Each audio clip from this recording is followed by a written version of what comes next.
കല്ലിലും മണ്ണിലും തുരുമ്പിലും സർവ്വവ്യാപിയായ ദൈവമുണ്ട് എന്ന് വിശ്വസിക്കുന്ന ഹിന്ദുമതത്തെ സംബന്ധിച്ചിടത്തോളം ആ സങ്കല്പം യഥാർത്ഥത്തിൽ ആ അറിവ് കൊടുത്ത ദൈവത്തിലേക്ക് എത്തിച്ചേരുന്നില്ലേ എന്നുള്ളതാണ് ഞാൻ ചോദിക്കുന്നത്. സ്ഥലം പുളിമാത്ത്, തിരുവനന്തപുരം ജില്ലക്കാരനാണ്. ഇവിടെ ബഹുമാന്യ സുഹൃത്ത് ശിവപ്രസാദിന്റെ ചോദ്യം,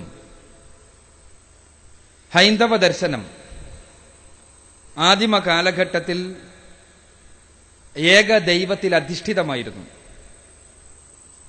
എന്നാൽ പിൽക്കാലഘട്ടത്തിൽ ആചാര്യന്മാർ മുള്ളിലും മുരടിലും കല്ലിലുമെല്ലാം ദൈവ സാന്നിധ്യമുണ്ട് എന്നതിനാൽ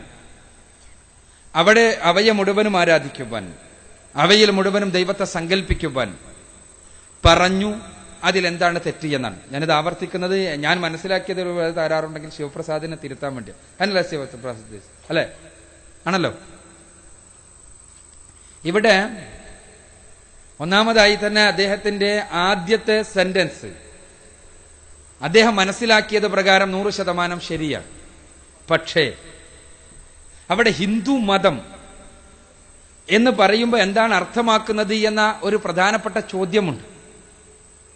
ഹിന്ദു മതം എന്നതുകൊണ്ട് നിങ്ങൾ ഭാരതീയ ദാർശനിക ഗ്രന്ഥങ്ങളിലൂടെ പരിശോധിച്ചാൽ എവിടെയും അങ്ങനെ ഈ ഒരു സംജ്ഞ തന്നെ നമുക്ക് കാണാൻ കഴിയില്ല.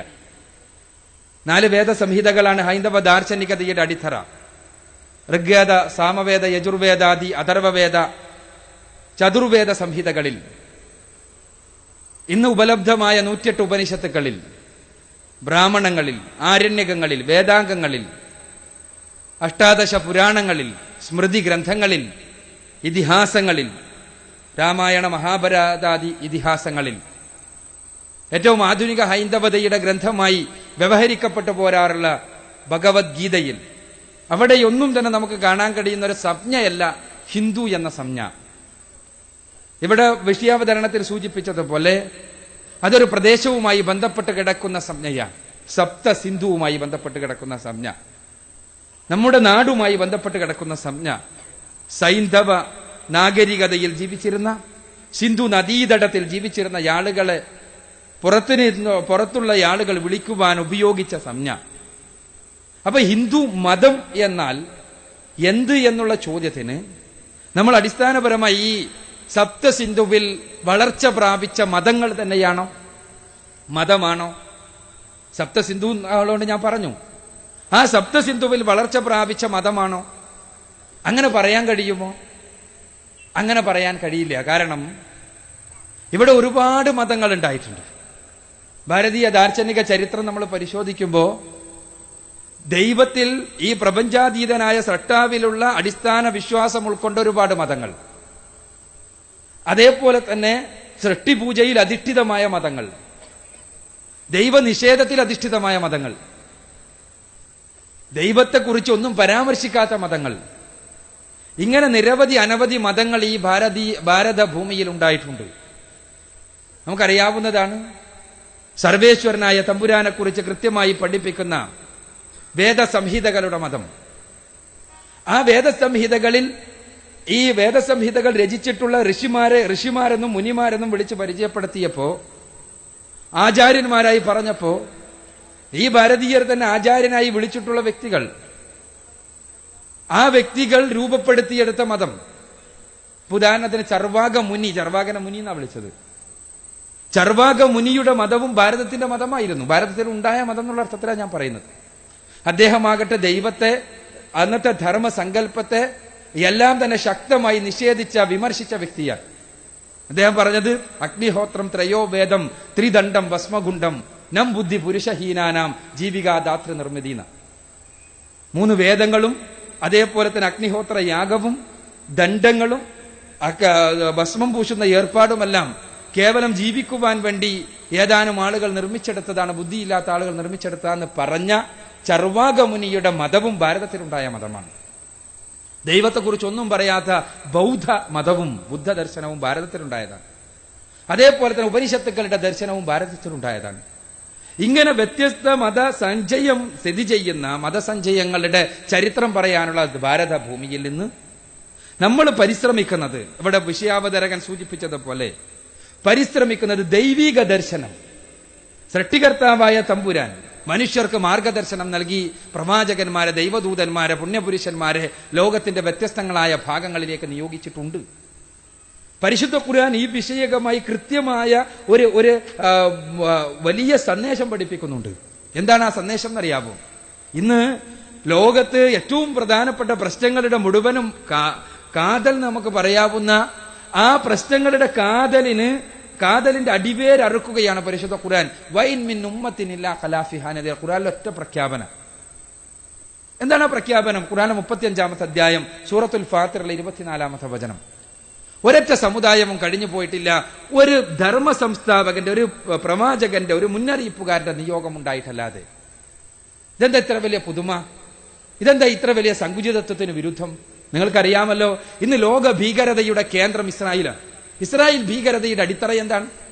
ഇസ്രായേൽ ഭീകരതയുടെ അടിത്തറ ഇസ്രായേൽ തറവാടിനെ ദൈവം തമ്പുരാൻ പ്രത്യേകം ലോകത്തെ നയിക്കാൻ, പഠിപ്പിക്കാൻ, ധർമ്മം പഠിപ്പിക്കാൻ, സത്യം പഠിപ്പിക്കാൻ, നന്മ പഠിപ്പിക്കാൻ തെരഞ്ഞെടുത്തവരാ. അതുകൊണ്ട് തന്നെ ഇസ്രായേൽ തറവാട് നന്മയാണെന്ന് പറയുന്നത് നന്മ, ഇസ്രായേൽ തറവാട്, ഇസ്രായേൽ ദേശം തിന്മയാണെന്ന് പറയുന്നത് തിന്മ.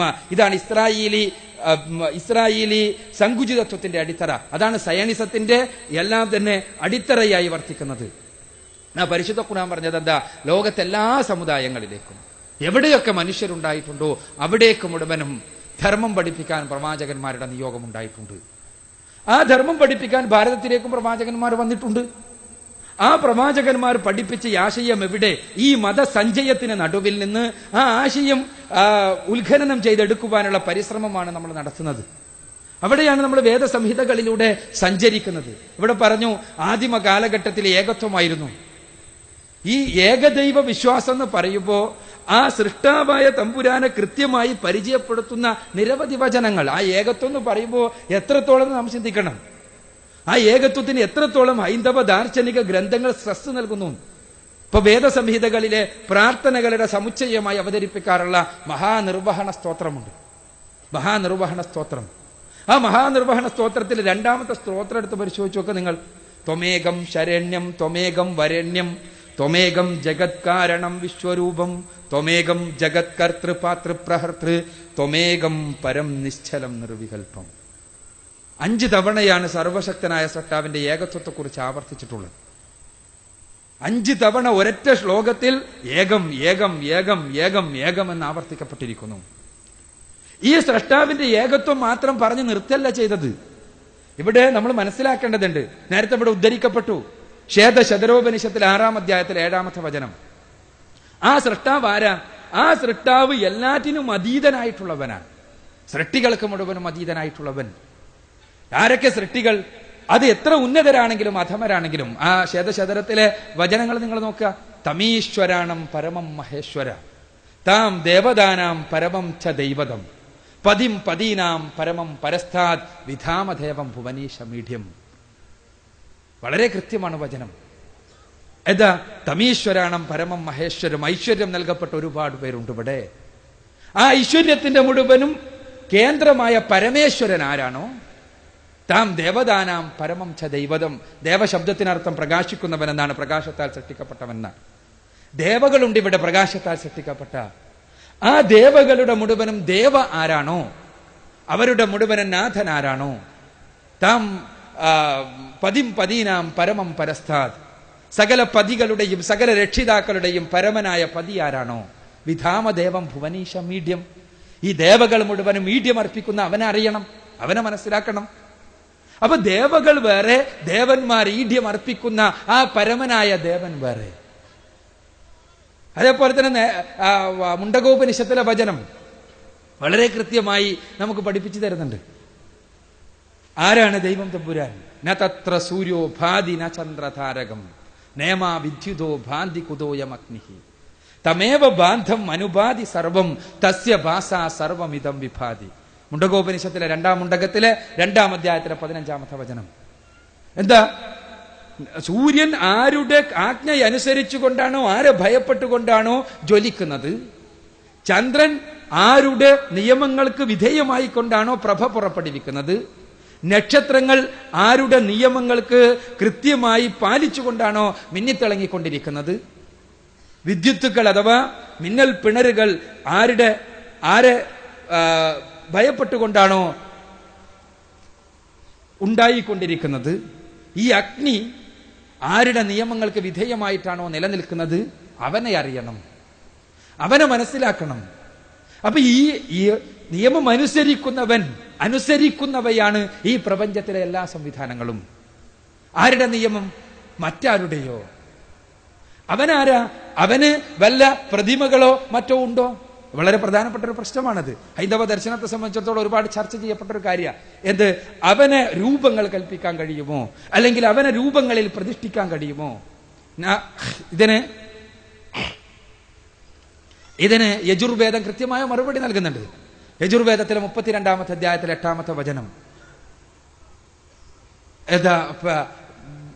കൃത്യമായി ഒരു പ്രതിമയിൽ നദസ്യ പ്രതിമ അസ്തി, അവനിൽ ഒരു പ്രതിമയുമില്ല, അവന് ഒരു പ്രതിമകളിലും കൽപ്പിക്കുവാൻ സാധ്യമല്ല, അവന് രൂപം കൽപ്പിക്കുവാൻ സാധ്യമേയല്ല.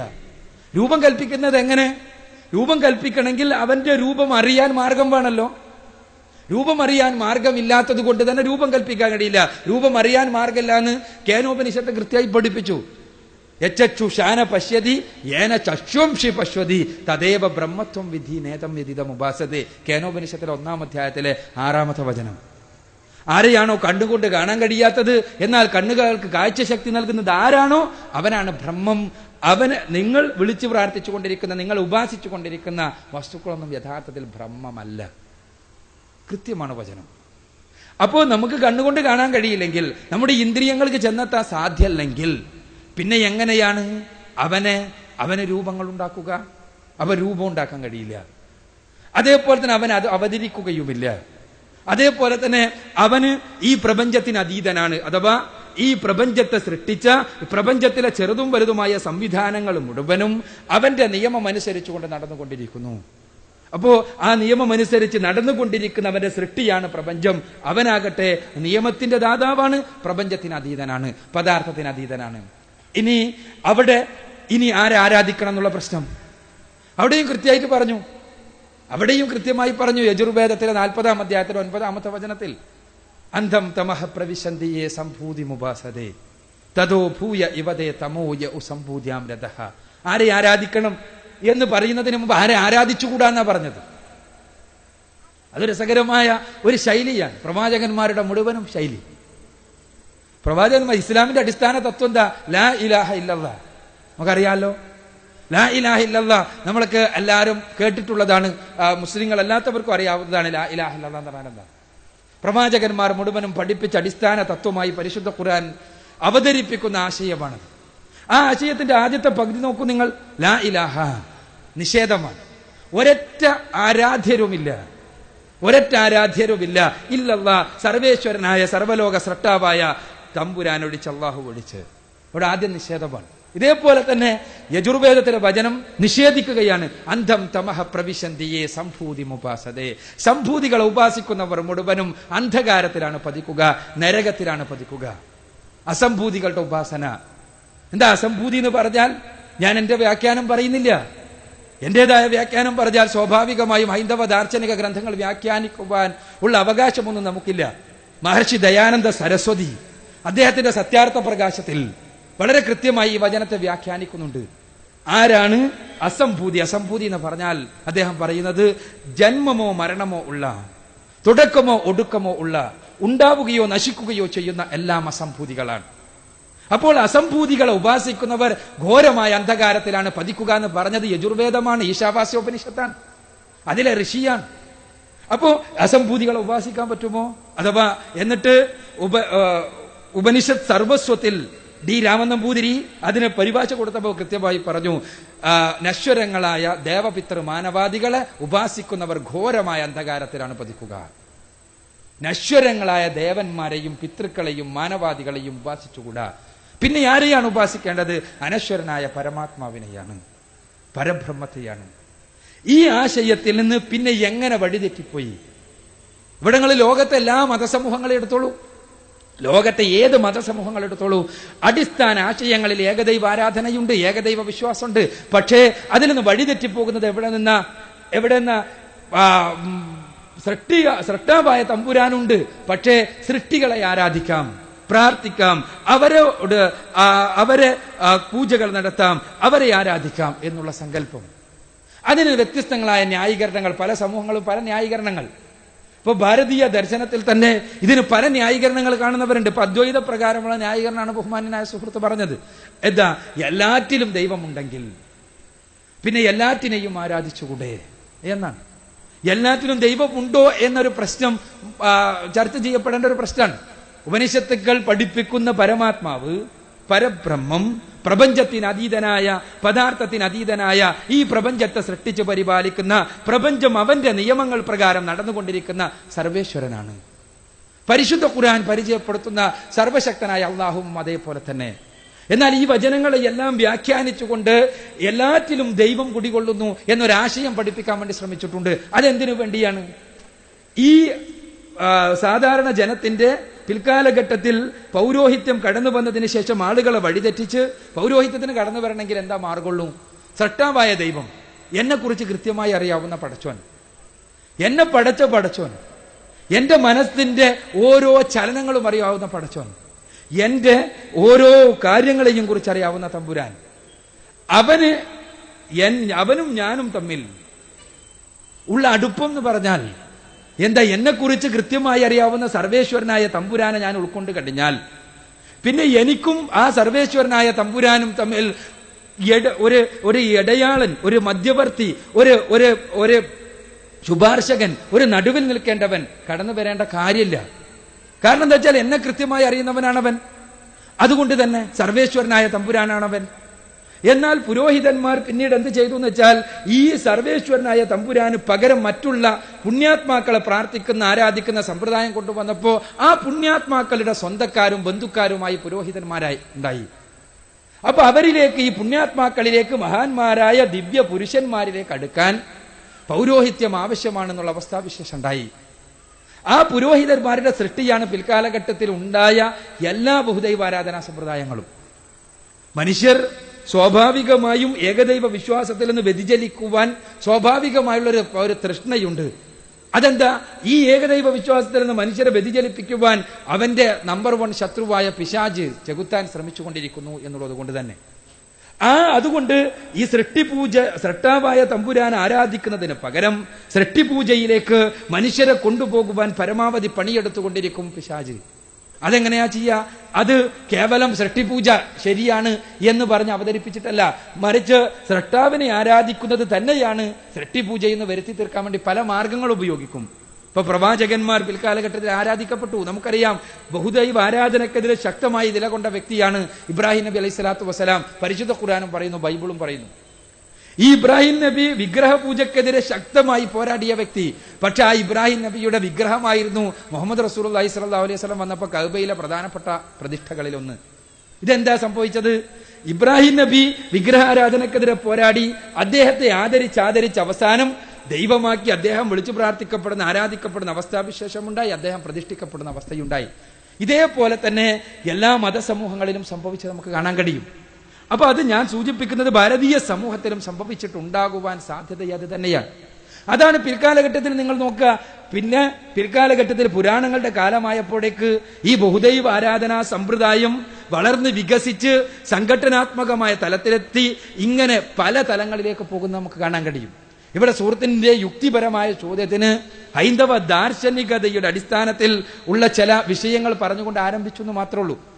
ഹൈന്ദവ ദാർശനികത യഥാർത്ഥത്തിൽ ഭാരതത്തിലേക്ക് കടന്നു വന്ന പ്രവാചകന്മാർ പഠിപ്പിച്ച ആശയം സൃഷ്ടാവായ തമ്പുരാനെ മാത്രം ആരാധിക്കുക എന്ന ആശയമാണ്. എന്നാൽ പിൽക്കാലഘട്ടത്തിൽ മറ്റേതൊരു മതസമൂഹത്തിലും ഉണ്ടായതുപോലെ ക്രിസ്തുയേശു പഠിപ്പിച്ചത് സർവേശ്വരനായ തമ്പുരാനെ മാത്രം ആരാധിക്കുക എന്ന ആശയ. ബൈബിൾ മുഴുവൻ പരിശോധിച്ചോളൂ. യേശു സ്വയം ആരാധിക്കുവാൻ, അദ്ദേഹത്തെ ആരാധിക്കുവാൻ ആവശ്യപ്പെടുന്ന ഒരു വചനം പോലും കാണാൻ കഴിയില്ല. അദ്ദേഹം ദൈവമാണ് എന്ന് പറയുന്ന ഒരു വചനം പോലും കാണാൻ കഴിയില്ല. എന്നാൽ ഞാൻ ദൈവമല്ല എന്ന് ക്രിസ്തു പല തവണ ജനങ്ങളെ ബോധ്യപ്പെടുത്തുകയും സർവേശ്വരനായ തമ്പുരാൻ മാത്രമാണ് ആരാധിക്കപ്പെടേണ്ടത് എന്ന് പലതവണ പറയുകയും ചെയ്തിട്ടുണ്ട്. ബൈബിൾ പ്രകാരം പക്ഷേ പിൽക്കാലഘട്ടത്തിൽ എന്തുണ്ടായി? ആ ക്രിസ്തുവിനെ തന്നെ ആരാധിച്ചു. പിന്നീട് മെല്ലെ ക്രിസ്തു ദൈവപുത്രനായി, ദൈവമായി, ത്രിയേക ദൈവങ്ങളിൽ ഒരു വ്യക്തിയായി. ഇന്ന് ദൈവത്തെക്കാൾ വലിയ, ക്രിസ്തു ആരാധിച്ച ദൈവത്തെക്കാൾ വലിയ ആരാധ്യനായി എന്നുള്ളതാണ് ആ ക്രൈസ്തവ ചരിത്രത്തിൽ ഉണ്ടായത്. ഇതേ സംഭവം തന്നെയാണ് ഏത് സമൂഹത്തിലുമുള്ള മതസമൂഹങ്ങളിൽ ഉണ്ടായിട്ടുള്ളത്. ഇവിടെ ഒരു ന്യായീകരണം കടന്നു വരുന്നു. എന്തുകൊണ്ടായിക്കൂടാ? ഇവിടെ പ്രധാനപ്പെട്ട ഒരു പ്രശ്നമുണ്ട്. അതിനർഹമാണോ? ഒന്ന്, എന്താണ് ആരാധന? എന്താണ് ആരാധന? നമ്മുടെ മനസ്സിന്റെ, ഹൃദയത്തിന്റെ അകത്ത് നിന്ന് ആരംഭിക്കുന്ന എല്ലാ കഴിവുകളുടെയും ഉടമസ്ഥനോടുള്ള അഭ്യർത്ഥനയാണ് ആരാധന. ആ ആരാധനയുടെ അടിത്തറ ഏതാണ്? ആരാധനയുടെ കാമ്പതാണ്. ആ ആരാധന അർപ്പിക്കപ്പെടുവാൻ അർഹമാണോ സൃഷ്ടികൾ ആരെങ്കിലും? സൃഷ്ടികളിൽ ആരെങ്കിലും? നിങ്ങൾ പരിശോധിച്ചു നോക്കുക, നമ്മുടെ പുരാണങ്ങൾ എടുത്തു നോക്കുക. ആരാധിക്കപ്പെടുന്ന വ്യക്തികൾ, അവർക്ക് എത്രത്തോളം കാര്യങ്ങളുടെ വിഷയങ്ങളിൽ അഗാധമായ ജ്ഞാനമുണ്ടായിരുന്നു. ഇപ്പോ നമ്മൾ ആരാധിക്കുന്നു, ഇപ്പോ പ്രാർത്ഥനയുടെ വിഷയം വളരെ സംക്ഷിപ്തമായി പറഞ്ഞാൽ, നമ്മൾ പ്രാർത്ഥിക്കുന്നു. ആരോട് പ്രാർത്ഥിക്കുന്നു? സർവേശ്വരനായ തമ്പുരാനോട് പ്രാർത്ഥിക്കുന്നു. പ്രാർത്ഥിക്കുന്നത് എന്തിന്? ഭൗതികമായ ഒരു കാര്യത്തിന് വേണ്ടി. പക്ഷെ ഈ ഭൗതികമായ കാര്യം ചിലപ്പോ എന്റെ നാശത്തിന് നിമിത്തമാകുന്ന കാര്യത്തിന് വേണ്ടിയാകാം ഞാൻ പ്രാർത്ഥിക്കുന്നത്. എനിക്കുള്ള നന്മ എന്താണെന്ന് ആത്യന്തികമായി എനിക്കറിയാൻ കഴിയോ? ഇല്ല. ചില കാര്യങ്ങൾ എനിക്ക് നന്മയാണ് എന്ന് ഞാൻ വിചാരിക്കുന്ന കാര്യങ്ങൾ ചിലപ്പോൾ എനിക്ക് തിന്മയാകാം. എനിക്ക് തിന്മയാണെന്ന് വിചാരിക്കുന്ന കാര്യങ്ങൾ എനിക്ക് നന്മയാകാം. അപ്പൊ ഞാൻ പ്രാർത്ഥിക്കുന്നത് മുഴുവൻ നൽകുന്നവനാണ് സർവേശ്വരനായ തമ്പുരാൻ. നൽകുന്നവരോടാണ് നമ്മൾ പ്രാർത്ഥിക്കുന്നതെങ്കിൽ അവർക്ക് ഒരിക്കലും അങ്ങനെ നൽകാനും സാധ്യമല്ല. കാരണം എന്താണ്? ഇപ്പൊ മഴ ഉണ്ടാകാൻ വേണ്ടിയാണ് കർഷകൻ പ്രാർത്ഥിക്കുന്നത്, ഇതിന്റെ സംഘാടകർ പ്രാർത്ഥിക്കുന്നത് രാത്രി വരെ മഴ ഇല്ലാതിരിക്കാനാണ്. രണ്ടാളും ഒരേ വ്യക്തിയോട് പ്രാർത്ഥിക്കുന്നു. ഇവിടെ എന്താണ് നടപ്പാക്കപ്പെടേണ്ടത്? അത് മനുഷ്യകുലത്തെ സംബന്ധിച്ചിടത്തോളം കൃത്യമായി അവരുടെ നന്മയെക്കുറിച്ച് കൃത്യമായി അറിയുന്നവനാകണം ആ പ്രാർത്ഥനയ്ക്ക് ഉത്തരം നൽകേണ്ടത്. ആ പ്രാർത്ഥനയ്ക്ക് ഉത്തരം നൽകേണ്ടവൻ സർവേശ്വരനായ തമ്പുരാന് മാത്രമേ കഴിയൂ. പൂർണ്ണമായി മനുഷ്യ സമൂഹത്തിന് മൊത്തത്തിൽ, അതേപോലെ തന്നെ വ്യക്തികൾക്കായിരുന്നാലുമെല്ലാം നന്മയിൽ അധിഷ്ഠിതമായ ഉത്തരം ലഭിക്കണമെങ്കിൽ സർവേശ്വരനായ തമ്പുരാനോടാണ് പ്രാർത്ഥിക്കേണ്ടത്. ഇവിടെ ആ സർവേശ്വരനായ തമ്പുരാൻ, അവന്റെ സൃഷ്ടികളാണ് ബാക്കിയെല്ലാം. ആ സൃഷ്ടികളോടല്ല പ്രാർത്ഥന, അവരോടല്ല ആരാധന, അവരിലല്ല ദിവ്യത്വം, സർവേശ്വരനായ തമ്പുരാനിലാണ്. ഇതാണ് നമുക്ക് വേദങ്ങൾ. ഇപ്പോ ഇങ്ങനെയെല്ലാം ആണെങ്കിൽ പിന്നെ എന്തിനാണ് വേദങ്ങളും ആചാര്യന്മാരെല്ലാം വന്നത്? സുഹൃത്ത് പറഞ്ഞ പോലെ ആണെങ്കിൽ എന്തിനേയും ആരാധിക്കാം എന്നാണെങ്കിൽ അത് മനുഷ്യന്റെ സ്വാഭാവിക പ്രകൃതിയാണ്. നിങ്ങൾക്ക് ഏത് പ്രാകൃത ജനസമൂഹങ്ങളിലും ആരാധനാ സമ്പ്രദായം. പിന്നെ എന്തിനാണ് ആചാര്യന്മാർ കടന്നു വന്നത്? എന്തിനാണ് മഹാപുരുഷന്മാർ വന്നത്? എന്തിനാണ് പ്രവാചകന്മാർ വന്നത്? നിങ്ങൾ ആരാധിക്കുന്നത് പോലെ തന്നെ ആരാധിച്ചോളൂ എന്ന് പറയാനോ? അല്ലല്ലോ. സർവേശ്വരനായ തമ്പുരാനെ കുറിച്ചുള്ള, പരമാത്മാവിനെ കുറിച്ച്, പരബ്രഹ്മത്തെക്കുറിച്ച്, അള്ളാഹുവിനെ കുറിച്ച് ഒരുപാട് പരാമർശങ്ങളിലൂടെ അവന്റെ അസ്തിത്വത്തെ കൃത്യമായി ബോധ്യപ്പെടുത്തുകയും അവന്റെ വ്യതിരിക്തമായ അവന്റെ അസ്തിത്വ സംവിധാനത്തെക്കുറിച്ച് പഠിപ്പിച്ചു കൊടുക്കുകയും അതോടൊപ്പം തന്നെ അവനെ മാത്രം ആരാധിക്കേണ്ടതിന്റെ ആവശ്യകതയെക്കുറിച്ച് ബോധ്യപ്പെടുത്തുകയും ചെയ്യുകയാണ് ഇവരെല്ലാവരും ചെയ്തത്. അവിടെ സർവേശ്വരനായ തമ്പുരാൻ മാത്രമാണ് ആരാധനകൾ അർഹിക്കുന്നത്. അതുകൊണ്ട് തന്നെ അവനെ മാത്രമേ ആരാധിക്കാവൂ എന്നാണ് ഇവരെല്ലാം പഠിപ്പിച്ചത്. അതാണ് ഹൈന്ദവ ദാർശനത്തിന്റെ അകക്കാമ്പ്. പക്ഷേ പിൽക്കാലഘട്ടത്തിൽ ഏത് സമൂഹത്തിലും ഉണ്ടായതുപോലെ സുഹൃത്ത് സൂചിപ്പിച്ചതുപോലെ പിൽക്കാലഘട്ടത്തിൽ ദൈവാരാധന, അത് സൃഷ്ടിപൂജയിലൂടെ, പിതുരാരാധനയിലൂടെ എല്ലാം കടന്നു വരികയാണ് ഉണ്ടായത് എന്നുള്ളതാണ് യാഥാർത്ഥ്യം എന്നാണ് എനിക്ക് സൂചിപ്പിക്കുവാനുള്ളത്. ഞാൻ സന്തോഷ് മലമ്പുഴ. നേരത്തെ ഇവിടെ പ്രസംഗം നടത്തിയ ബഹുമാനായ പ്രസംഗൻ പറയുകയുണ്ടായി ഏകദൈവ വിശ്വാസവും ബഹുദൈവ വിശ്വാസവും എന്നതിനെക്കുറിച്ച്. ഹിന്ദുമതം എന്ന് പറയുന്നു, ഞാൻ ഉദ്ദേശിക്കുന്നു സനാതനധർമ്മത്തെ സംബന്ധിച്ചോളം അത് ബഹുദൈവ വിശ്വാസമാണോ ഏകദൈവ വിശ്വാസമാണോ? അദ്ദേഹം ആ ജ്യോതിഷവുമായി ബന്ധപ്പെട്ടും അതുപോലെ വിഗ്രഹങ്ങളെ ബന്ധപ്പെടുത്തിക്കൊണ്ടും അദ്ദേഹം പരാമർശിക്കേണ്ടായി. പക്ഷേ സനാതനധർമ്മം പറയുന്നത് ഒരു ദൈവത്തെ പോലും ചൂണ്ടിക്കാണിക്കാതെ, അല്ലെങ്കിൽ പരബ്രഹ്മത്തെ അല്ലെങ്കിൽ അറിവിനെ ആണ് ഇവിടെ ഈശ്വരനായി അല്ലെങ്കിൽ ദൈവമായി അല്ലെങ്കിൽ എല്ലാമായി, കാരണം എന്നിൽ നിന്ന് അന്യമായി ഒന്നുമില്ല എന്നാണ് ഇവിടെ സനാതനധർമ്മം നമ്മെ പഠിപ്പിക്കുന്നത്. അല്ലാതെ, കാരണം ഇസ്ലാം പ്രകൃതി മതമാണ് എന്ന് പറഞ്ഞതുപോലെ ഇവിടെ എന്നിൽ നിന്ന് അന്യമായി ഒന്നുമില്ല, തത്വമസി അത് നീ തന്നെയാ, നീ അന്വേഷിക്കുന്ന എന്തോ അത് നീ തന്നെയാവുന്നു എന്ന് പറയുന്ന അതിവിശാലമായ ആ ഒരു സനാതന ധർമ്മത്തിന്റെ ആ വിശാലതയെ ഇന്ന് ചില കാരണങ്ങൾ കൊണ്ട്, ചില താല്പര്യങ്ങൾ കൊണ്ട് ചിലവിടെ കുടുക്കിയിടാൻ ശ്രമിക്കുന്ന ചില ആളുകൾ ഉണ്ട് എന്ന് പറയാതിരിക്കാൻ നിർവാഹമില്ല.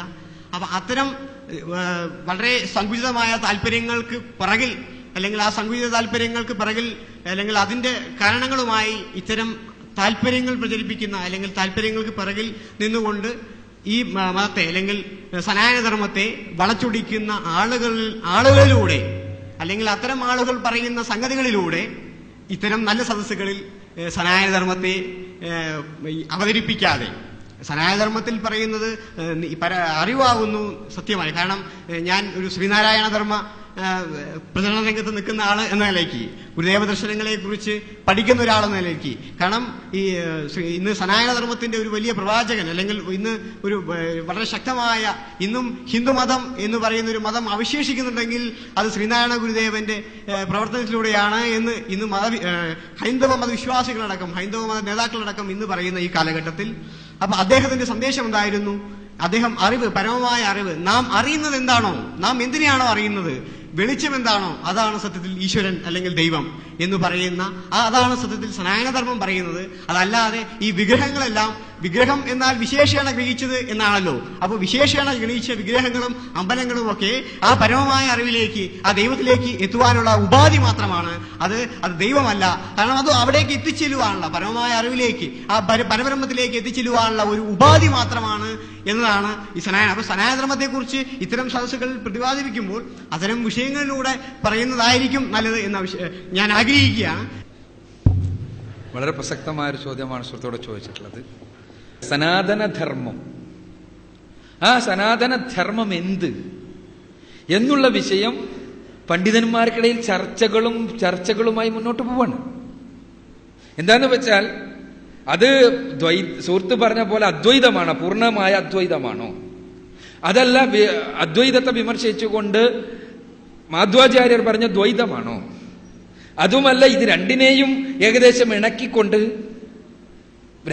രാമാനുജാചാര്യർ പറഞ്ഞ വിശിഷ്ടാദ്വൈതമാണോ, എന്താണ് ഇവിടുത്തെ സനാതനധർമ്മം? സാഖ്യദർശനമാണോ, അതല്ല മീമാംസാ ദർശനമാണോ എന്നുള്ള വിഷയത്തിൽ പണ്ഡിതന്മാർക്കിടയിൽ തർക്കമുണ്ട്. ആ തർക്കത്തിനിടയിൽ, ആ തർക്കത്തിലേക്ക് നമ്മൾ ഇവിടെ പോവുക എന്ന് പറഞ്ഞാൽ നമുക്ക് സാധ്യമല്ല. സ്വാഭാവികമായിട്ടും മഹാപണ്ഡിതന്മാരുടെ തർക്കമാണ്.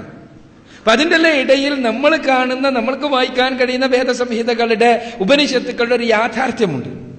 അതെന്താണ്? സൃഷ്ടികർത്താവായ തമ്പുരാൻ അംഗീകരിക്കുന്നു എന്നുള്ളതാണ്. അതാണ് ഇവിടെ പ്രസംഗത്തിൽ ഉടനീളം സൂചിപ്പിച്ചത്. അത് ഏത് തലത്തിലുള്ളവരായിരുന്നാലും സൃഷ്ടികർത്താവായ തമ്പുരാൻ കൃത്യമായി പഠിപ്പിക്കുന്നു. തമീശ്വരാണം പരമം മഹേശ്വര താം ദേവതാനാം പരമം ച ദൈവതം പതിം പദീനാം പരമം പരസ്ഥാത് വിധാമദേവം ഭുവനീശമീഢ്യം. ഇത് പറയുന്നത് ശ്വേതശതരോപനിഷത്താണ്, 6-ാമത്തെ അധ്യായത്തിലെ 7-ാമത്തെ വചനം. എന്താ പറയണേ? തമീശ്വരാണം പരമം മഹേശ്വര, സകല ഈശ്വരന്മാരുടെയും പരമനായ മഹേശ്വരൻ. ഈശ്വര ശബ്ദത്തിനർത്ഥം അറിയാമല്ലോ, ഐശ്വര്യമുള്ളവൻ. ആ ഐശ്വര്യമുള്ള സകലരുടെയും ഐശ്വര്യങ്ങൾക്ക് കാരണഭൂതമായിട്ടുള്ള പരമൈശ്വരൻ ആരാണ്? താം ദേവതാനാം പരമം ച ദൈവതം. സകല ദേവന്മാരുമുണ്ട്. ദേവ ശബ്ദം പ്രകാശിക്കുന്നതെന്നാണ് അർത്ഥം. ഗുരുദേവനാണെന്ന് പറയാറ്. പ്രകാശിക്കുന്നത്, പ്രകാശം കൊണ്ടുണ്ടായത് എന്ന് വേണമെങ്കിൽ ഇസ്ലാമികമായ പരിപ്രേക്ഷ്യത്തിൽ നോക്കുമ്പോൾ അങ്ങനെ പറയാമെന്ന് തോന്നുന്നത് വേറെ വിശദീകരിക്കേണ്ടതാണ്, ഞാൻ അങ്ങോട്ട് പോകുന്നില്ല. പ്രകാശം കുന്ന എല്ലാത്തിൻ്റെയും പ്രകാശമായിട്ടുള്ളത് ആരാണോ, പരമനായ ദൈവമാരാണോ അവൻ. പതിം പദീനാം പരമം പരസ്താത്, സകല പതികളുടെയും പതിയായിട്ടുള്ളവൻ ആരാണോ അവൻ. വിധാമദേവം ഭുവനീശമീഢ്യം, ഈഢ്യങ്ങൾ മുഴുവനും അർപ്പിക്കപ്പെടുന്ന അവനെ അറിയുക, മനസ്സിലാക്കുക. അപ്പൊ അവനുണ്ട് ഒരുവൻ, സകലത്തിൻ്റെയും മുകളിലുള്ള ഐശ്വര്യങ്ങളുടെ ദാതാവായ തമ്പുരാൻ. ആ തമ്പുരാൻ ആര്? ആ തമ്പുരാനെയാണ് നമ്മൾ ഇവിടെ എല്ലാം വായിക്കുമ്പോൾ കാണുന്നത്. വായിക്കുമ്പോൾ കാണാതിരിക്കാൻ കഴിയില്ല. അഹം ബ്രഹ്മാസ്മി പറയുന്നുണ്ട്, പക്ഷെ അത് ഏത് അവസരത്തിൽ എന്നെല്ലാം മാധ്വാചാര്യർ വളരെ വിശദീകരിക്കുന്നുണ്ട്. അത് ഞാൻ അങ്ങോട്ട് പോണില്ല. ആ തർക്കത്തിലേക്ക് പോയാൽ ആളുകളെ അറിയാമല്ലോ, ആളുകളാകെ അത്രയും ദാർശനികമായ ഒരു ഒരു ചർച്ചയിൽ മാത്രമേ അത് വരാൻ കഴിയുള്ളൂ. ഞാൻ പറയുന്നത്, ഏതൊരു സാധാരണക്കാരനും സ്രഷ്ടാവായ തമ്പുരാനെ ഉൾക്കൊള്ളാൻ കഴിയണം. ആ സൃഷ്ടാവായ തമ്പുരാനെ ഉൾക്കൊള്ളുന്നതിന് എന്തിനാ സ്റ്റെപ്പ്? അത് തന്നെ സത്യത്തിൽ ഗുരുദേവ ദർശനവുമായി, ഗുരുദേവ ദർശനത്തെ വളരെ സഹിഷ്ണുതയോടുകൂടി അല്ലെങ്കിൽ വളരെ സ്നേഹത്തോടു കൂടി നോക്കിക്കാണുന്ന വ്യക്തിയാണ് യുള്ളവൻ. അതിനതിൻ്റെതായ ഗുണങ്ങളുണ്ട് എന്ന് മനസ്സിലാക്കുന്ന ആളാണ്. പക്ഷേ അതിന്റെ ഏറ്റവും വലിയ പരിമിതിയായി ഞാൻ മനസ്സിലാക്കുന്നതാണ് അന്നത്തെ വേദാന്തികൾ നിശ്ചയിച്ച ഈ സ്റ്റെപ്പ് എന്ന് സുഹൃത്ത് പറഞ്ഞ കാര്യം, അത് അംഗീകരിക്കുക എന്നുള്ള വളരെ പ്രധാനപ്പെട്ട ഒരു പ്രശ്നമുണ്ട്. അവിടെ അംഗീകരിക്കുന്നതോടുകൂടി വരുന്നത് എന്താണ്? പുരോഹിതന് സ്ഥാനം നൽകുക തന്നെയാണ്. അവിടെ പുരോഹിതൻ സ്വാഭാവികമായും കടന്നു വരികയാണ്. സ്വാഭാവികമായും അതിന്റെ ഭാഗമായി ചൂഷണങ്ങളും വരികയാണ്. അതിന്റെ ഭാഗമായി ചൂഷണങ്ങളും കടന്നു വരികയാണ്. എന്താ ഇപ്പോ സാധ്യത പറഞ്ഞല്ലോ, എത്താൻ കഴിയാത്ത ആളുകൾക്കുള്ള സ്റ്റെപ്പാണിത്, ആ മാർഗമാണിത്. ഇതിലെത്തിച്ചേരാൻ വേണ്ടിയുള്ള മാർഗങ്ങളാണ് വിഗ്രഹങ്ങൾ വിശേഷാൽ ഗ്രഹിച്ചത് എന്നാണ് വിഗ്രഹങ്ങൾക്ക് അർത്ഥം. ഇതൊന്നും സാധാരണക്കാരനായ ആളെ സംബന്ധിച്ചിടത്തോളം അയാൾ എന്നും ഇതുമൽ തന്നെയാണ്, അല്ലെ? വിഗ്രഹാരാധകനായ ഒരു സാധാരണക്കാരനെ സംബന്ധിച്ചിടത്തോളം അയാൾ മരണം വരെ ഇതുമൽ തന്നെയാണ്. അതിനൊന്നും പൊങ്ങുന്നേയില്ല. അതേസമയം ഇസ്ലാം പറയുന്നത് സൃഷ്ടാവായ തമ്പുരാനെ മാത്രം ആരാധിക്കുക, നിന്റെ ഹൃദയത്തിൽ സൃഷ്ടാവായ തമ്പുരാനെ സ്ഥാപിക്കുക എന്ന് പറയുമ്പോൾ അവിടെ സാധാരണക്കാരനും പണ്ഡിതനും വ്യത്യാസമല്ല, ഒരേപോലെ കഴിയുന്നു എന്നുള്ളതാണ്. 5 നേരം നമസ്കരിക്കുന്ന മുസ്ലിമിന്റെ മനസ്സിൽ ഒരു വിഗ്രഹവുമില്ലാതെ സൃഷ്ടാവായ തമ്പുരാനെ പ്രതിഷ്ഠിക്കാൻ കഴിയുമെങ്കിൽ പിന്നെ സാധാരണക്കാരന് ഒരു വിഗ്രഹമെന്നും ഉന്നതന് ഇതൊന്നുമില്ലാത്ത അവസ്ഥ എന്നും വിധിക്കുന്നത് ഗുരുദേവ ദർശനത്തിന്റെ തന്നെ സത്തക്കെതിരല്ലേ എന്നാണ് എനിക്ക് തോന്നുന്നത്. വേറെ ചർച്ച ചെയ്യേണ്ടാണ് സുഹൃത്ത് പറഞ്ഞ സ്ഥിതിക്ക് പറഞ്ഞെന്നുള്ളൂ. ഇവിടെ എന്താന്ന് വെച്ചാൽ, ഇവിടെ ഞാൻ വിഷയാവതരണത്തിൽ വിഷയാവതാരകൻ വ്യക്തമാക്കിയത് ഇതെല്ലാം ഉണ്ട്. ഈ അഭിപ്രായ വ്യത്യാസങ്ങളും ഉൾപ്പിരിവുകളും എല്ലാം നമ്മുടെ മുന്നിലുണ്ട്. പക്ഷെ അവക്കെല്ലാം നടുവിൽ സാധാരണക്കാരനായ ഒരു മനുഷ്യൻ നോക്കുമ്പോൾ കാണാൻ കഴിയുന്നത് സൃഷ്ടാവായ തമ്പുരാൻ, അവനെ ആരാധിക്കുക എന്ന തത്വം ആർക്കും സ്വീകരിക്കാൻ കഴിയുന്ന, അതിന് ദാർശനികമായ താർക്കികതയോ ബുദ്ധിയുടെ അമാനുഷികതയോ ഒന്നും ആവശ്യമില്ലാതെ ആർക്കും സ്വീകരിക്കാൻ കഴിയുന്ന തത്വവും അവിടെയുണ്ട്. അതിലേക്കാണ് ഇസ്ലാം മനുഷ്യരെ ക്ഷണിക്കുന്നത് എന്ന് പറയാൻ വേണ്ടിയാണ് ഈ കാര്യം പറഞ്ഞതെന്ന് മനസ്സിലാക്കുക. എൻ്റെ പേര് ഷാജി എന്നാണ്, കണ്ണൂരാണ് സ്ഥലം. ഏകദൈവ വിശ്വാസവുമായി ബന്ധപ്പെട്ട ക്വസ്റ്റ്യൻ തന്നെയാണ്. ഏകദൈവ വിശ്വാസത്തെ അംഗീകരിച്ചുകൊണ്ടാണ് ചോദ്യം ചോദിക്കുന്നത്. നമ്മൾ ചെറുപ്പത്തെ പഠിച്ചിട്ടുണ്ട്, അഥർവേദാന്തർഗതമായതൊരു ഉപനിഷത്താണ്. ഏകോ ദേവ സർവഭൂതേഷു കൂട സർവവ്യാപി സർവഭൂതാന്തരാത്മാ കർമാധ്യക്ഷ സർവഭൂതാദിവാസ സാക്ഷി ചേതോ കേവലോ നിർഗുണശ്ച. അപ്പൊ സർവവ്യാപി സർവഭൂതങ്ങളിലും സർവജീവികളിലും കുടികൊള്ളുന്നുള്ളതാണ് ഭാരതീയ അദ്വൈത ദർശനത്തിന്റെ സിദ്ധാന്തം. അതുപോലെ തന്നെ ഭഗവത്ഗീതയിലും പറയുന്നുണ്ട്, ഈശ്വര സർവഭൂതാനാം ഹൃദ്ദേശേ അർജുന തിഷ്ഠതി. ഈശ്വരൻ സർവ്വജീവികളിലും കുടികൊള്ളുന്നതാണ് നമ്മുടെ ഭാരതീയ ദർശനത്തിന്റെ കാതൽ. ഈ ഏകദൈവ വിശ്വാസത്തെ ഇസ്ലാം അംഗീകരിക്കുന്നുണ്ടോ അതോ ഇസ്ലാം മറ്റൊരു രീതിയിലാണോ ഏകദൈവ വിശ്വാസത്തെ കാണുന്നത് എന്നാണ് ചോദ്യം.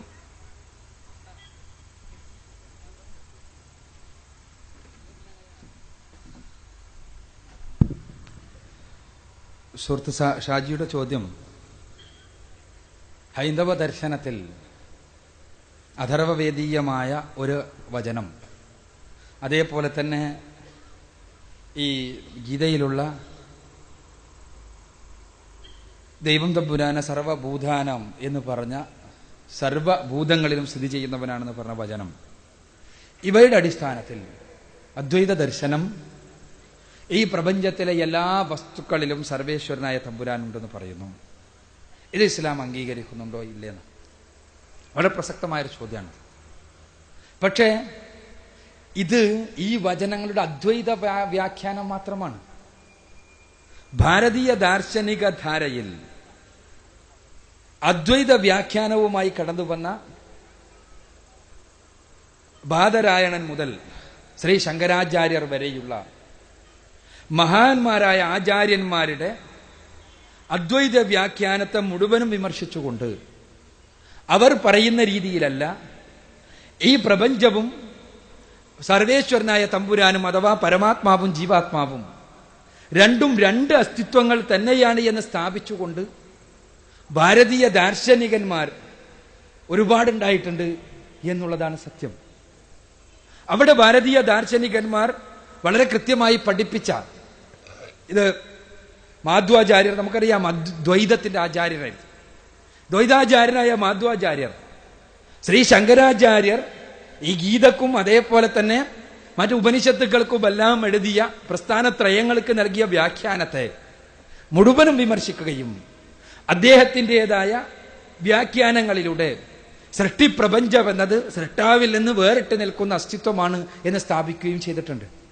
ഇസ്ലാമിനെ സംബന്ധിച്ചിടത്തോളം ഈ പ്രപഞ്ചത്തിലെ എല്ലാം സർവേശ്വരനായ തമ്പുരാന്റെ സൃഷ്ടികളാണ്. അവന്റെ അറിവും കഴിവും ഈ സൃഷ്ടികളിൽ മുഴുവനും ചൂഴ്ന്നു നിൽക്കുന്നു. അവന്റെ അറിവ് സൂക്ഷ്മമായ ലോകത്ത് പോലും, ഒരാറ്റത്തിനകത്ത് പോലും, ഒരു അണുവിന്റെ അഗാധതകളിൽ പോലും അവന്റെ അറിവ് ചൂഴ്ന്നു നിൽക്കുന്നു. അതോടൊപ്പം തന്നെ അവന്റെ കഴിവും. അവൻ ഈ പ്രപഞ്ചത്തിലെ ഏതെങ്കിലും ഒരു അണുവിന്റെ അകത്ത് ഏതെങ്കിലും ഒരു കാര്യം നിയന്ത്രണ വിധേയമല്ലാത്തതായില്ല. അതുകൊണ്ട് തന്നെ ആ അർത്ഥത്തിലായിരിക്കാൻ തീർച്ചയായും സാധ്യതയുണ്ട്. സർവേശ്വരനായ തമ്പുരാന്റെ കഴിവ് സർവ്വഭൂതങ്ങളിലും സ്ഥിതി ചെയ്യുന്നു എന്നുള്ള അർത്ഥത്തിലായിരിക്കാൻ സാധ്യതയുണ്ട്. ഈ പ്രപഞ്ചത്തെക്കുറിച്ച് വിശദീകരിച്ച വേദങ്ങളിലും ഉപനിഷത്തുക്കളിലെല്ലാം അദ്വൈതാത്മകമായി വ്യാഖ്യാനിക്കപ്പെട്ട വചനങ്ങൾ എന്നാണ് നാം മനസ്സിലാക്കുന്നത്. കാരണം ഈ പ്രപഞ്ചത്തിന്റെ നിമിത്ത കാരണമായി പരിചയപ്പെടുത്തപ്പെടുന്ന പരബ്രഹ്മം, പരമാത്മാവ്, ഈ പ്രപഞ്ചത്തിന്റെ നിമിത്ത കാരണം, ഈ പ്രപഞ്ചത്തെ സൃഷ്ടിക്കുന്നതാണ് അവൻ. അത് നമുക്ക് വേദങ്ങളിൽ ഏതായിരുന്നാലും പുരുഷ സൂക്തത്തിലെല്ലാം പ്രപഞ്ചത്തിന്റെ സൃഷ്ടാവായിട്ട് പറയുന്നു. ഹിരണ്യഗർഭ സമവർത്തദാഗ്രേ ഭൂതസ്യ ജാതഃ പതിരേക ആസീത് സദാധാര പൃഥിവീം ദ്യാമുതേമാം കസ്മൈ ദേവായ ഹവിഷാവിധേമ. ഋഗ്വേദത്തിലെ 10-ാം മണ്ഡലത്തിലെ 121-ാമത്തെ സൂക്തത്തിലെ 1-ാമത്തെ വചനമാണ്. ഹിരണ്യഗർഭനായി പരിചയപ്പെടുത്തുന്ന ആ ഹിരണ്യഗർഭൻ ഈ പ്രപഞ്ചത്തിന്റെ നിമിത്ത കാരണം. ആ പ്രപഞ്ചത്തെ ഉണ്ടാക്കിയവൻ, പ്രപഞ്ചത്തെ സൃഷ്ടിച്ചവൻ അസ്തിത്വപരമായി പ്രപഞ്ചത്തിന് അതീതനാകണം. ഇത് കേവല യുക്തിയാണ്. ഞാനൊരു വസ്തുവിനെ സൃഷ്ടിക്കുന്നുവെങ്കിൽ ആ സൃഷ്ടി എന്റെ പുറത്തുള്ളതാകണം. എന്റെ പുറത്തുള്ള ഒരു വസ്തു, അല്ലെങ്കിൽ എന്റെ ഭാഗമായിട്ടുള്ളത് മുമ്പ് ഞാൻ പൂർണ്ണനല്ല എന്ന് വരേണ്ടി വരും. അതല്ലെങ്കിൽ എന്നിൽ നിന്ന് വേറിട്ട് നിൽക്കുന്നതല്ല എന്ന് വരേണ്ടി വരും. ഇപ്പൊ ഞാൻ പറഞ്ഞു വരുന്നത് അസ്തിത്വപരമായി ഈ പ്രപഞ്ചം സൃഷ്ടികർത്താവിൽ നിന്ന് വേറിട്ട് നിൽക്കുന്ന ഒരു പ്രതിഭാസം തന്നെയാണ്. അങ്ങനെ തന്നെയാണ് വേദങ്ങളിലും ഉപനിഷത്തുകളിലും എല്ലാമുള്ള അടിസ്ഥാന വചനങ്ങൾ നമ്മളെ പരിചയപ്പെടുത്തുന്നതും പഠിപ്പിക്കുന്നതും. ഞാനിവിടെ ഉദ്ധരിച്ച നിരവധി വചനങ്ങൾ. എന്നാൽ ഈ വചനങ്ങളെ മുഴുവനും വ്യാഖ്യാനിച്ചുകൊണ്ട് അദ്വൈതപരമായി സമർത്ഥിക്കുവാൻ വേണ്ടി പരിശ്രമിക്കാറുണ്ട് പലരും. ഇവിടെ അടിസ്ഥാനപരമായി ഇസ്ലാമിന്റെ ഈ രംഗത്തുള്ള പരിശുദ്ധ ഖുർആന്റെയും പ്രവാചക വചനങ്ങളുടെയും അടിസ്ഥാനത്തിലുള്ള ഈ വിഷയത്തിലുള്ള കാഴ്ചപ്പാട് ഏതാണ് എനിക്ക് സൂചിപ്പിക്കുവാനുള്ളത്. എന്താണത്? സുഹൃത്തിന്റെ ചോദ്യം അതാണല്ലോ. എന്താ? ഈ പ്രപഞ്ചം സൃഷ്ടാവായ തമ്പുരാന്റെ മഹത്തായ സൃഷ്ടിയാകുന്നു. ഈ സൃഷ്ടാവിന്റെ അസ്തിത്വത്തിൽ നിന്ന് വേറിട്ട് നിൽക്കുന്ന അസ്തിത്വമാകുന്നു. എന്നാൽ സൃഷ്ടാവില്ലെങ്കിൽ ഈ പ്രപഞ്ചാസ്തിത്വം നിലനിൽക്കുകയില്ല. ആ പ്രപഞ്ചം നിലനിൽക്കണമെങ്കിൽ സൃഷ്ടാവിന്റെ അസ്തിത്വം അനിവാര്യമാണ്. അതുകൊണ്ട് തന്നെ ആത്യന്തികമായി അസ്തിത്വമുള്ളത്, ആത്യന്തികമായി എല്ലാ അർത്ഥത്തിലും പരമമായി അസ്തിത്വമുള്ളത് സൃഷ്ടാവായ തമ്പുരാനാണ്. എന്നാൽ ആപേക്ഷികമായി അവനെ ആശ്രയിച്ചു നിൽക്കുന്ന അസ്തിത്വം അവന്റെ സൃഷ്ടികൾക്കെല്ലാമുണ്ട്. ആ സൃഷ്ടികളിലാകട്ടെ അവന്റെ അസ്തിത്വം കുടികൊള്ളുകയല്ല ചെയ്യുന്നത്, മറിച്ച് അവന്റെ അറിവും കഴിവും ചൂഴ്ന്നു നിൽക്കുകയാണ് ചെയ്യുന്നത്. ഈ പ്രപഞ്ചത്തിലെ ചെറുതും വലുതുമായ സകല പ്രതിഭാസങ്ങളിലും അവന്റെ അറിവും കഴിവും ചൂഴ്ന്നു നിൽക്കുന്നു. അവന്റെ അറിവും കഴിവുമില്ലാതെ ഒരു പ്രതിഭാസവും ഇവിടെ നിൽക്കുന്നില്ല. എന്നാൽ അവന്റെ അസ്തിത്വം, അവന്റെ സത്ത ഈ പ്രപഞ്ചത്തിന് പുറത്താണ്, പ്രപഞ്ചത്തിന് അതീതനാണ് അവൻ എന്നുള്ളതാണ് വസ്തുത. അല്ല, ഹൈന്ദവതയുടെ അടിസ്ഥാനം എന്ന് പറയുന്നത് വേദങ്ങളാണല്ലോ. ആ വേദങ്ങളുടെ അന്തമാണ് വേദാന്തം. ആ വേദാന്തത്തിന്റെ കാമ്പാണ്, അല്ല വേദാന്തമാണ് ഉപനിഷത്ത്. ഹൈന്ദവത എന്ന് പറഞ്ഞാൽ അദ്വൈത ദർശനം എന്നുള്ള രീതിയിൽ സംസാരിക്കും എന്നുള്ളതുകൊണ്ടാണ് ഞാൻ പ്രത്യേക അദ്വൈത ദർശനം എന്ന് കൂട്ടിച്ചേർത്ത് പറഞ്ഞത്. അതുമാത്രമല്ല, സൃഷ്ടാവിന്റെ ഏകത്വം എന്ന് പറയുന്നതും സൃഷ്ടാവിന്റെ സർവ്വവ്യാപിത്വം എന്ന് പറയുന്നതും, സൃഷ്ടാവ് ഏകനായിരിക്കണമെങ്കിൽ അത് സർവ്വത്തിലും ഏകനായിരിക്കുകയും വേണം, അതുപോലെ സർവ്വത്തിലും വ്യാപിച്ചിരിക്കുകയും വേണം. അത് ഇസ്ലാമിന്റെ അടിസ്ഥാന സിദ്ധാന്തം തോന്നുന്നത്. സർവ്വത്തിലും വ്യാപിച്ചിരിക്കുകയും വേണം, അതുപോലെ ഏകനായിരിക്കുകയും വേണം. അപ്പൊ സൃഷ്ടി എന്ന് പറയുന്നത് സൃഷ്ടാവിൽ നിന്ന് അന്യനായിട്ടുണ്ടെങ്കിൽ അവിടെ രണ്ട് വന്നു. അപ്പൊ സൃഷ്ടാവിന്റെ സർവ്വവ്യാപിത്വം തന്നെ അവിടെ നഷ്ടപ്പെടുന്നില്ലേ എന്നുള്ളതാണ് എന്റെ തീരാത്തൊരു സംശയം.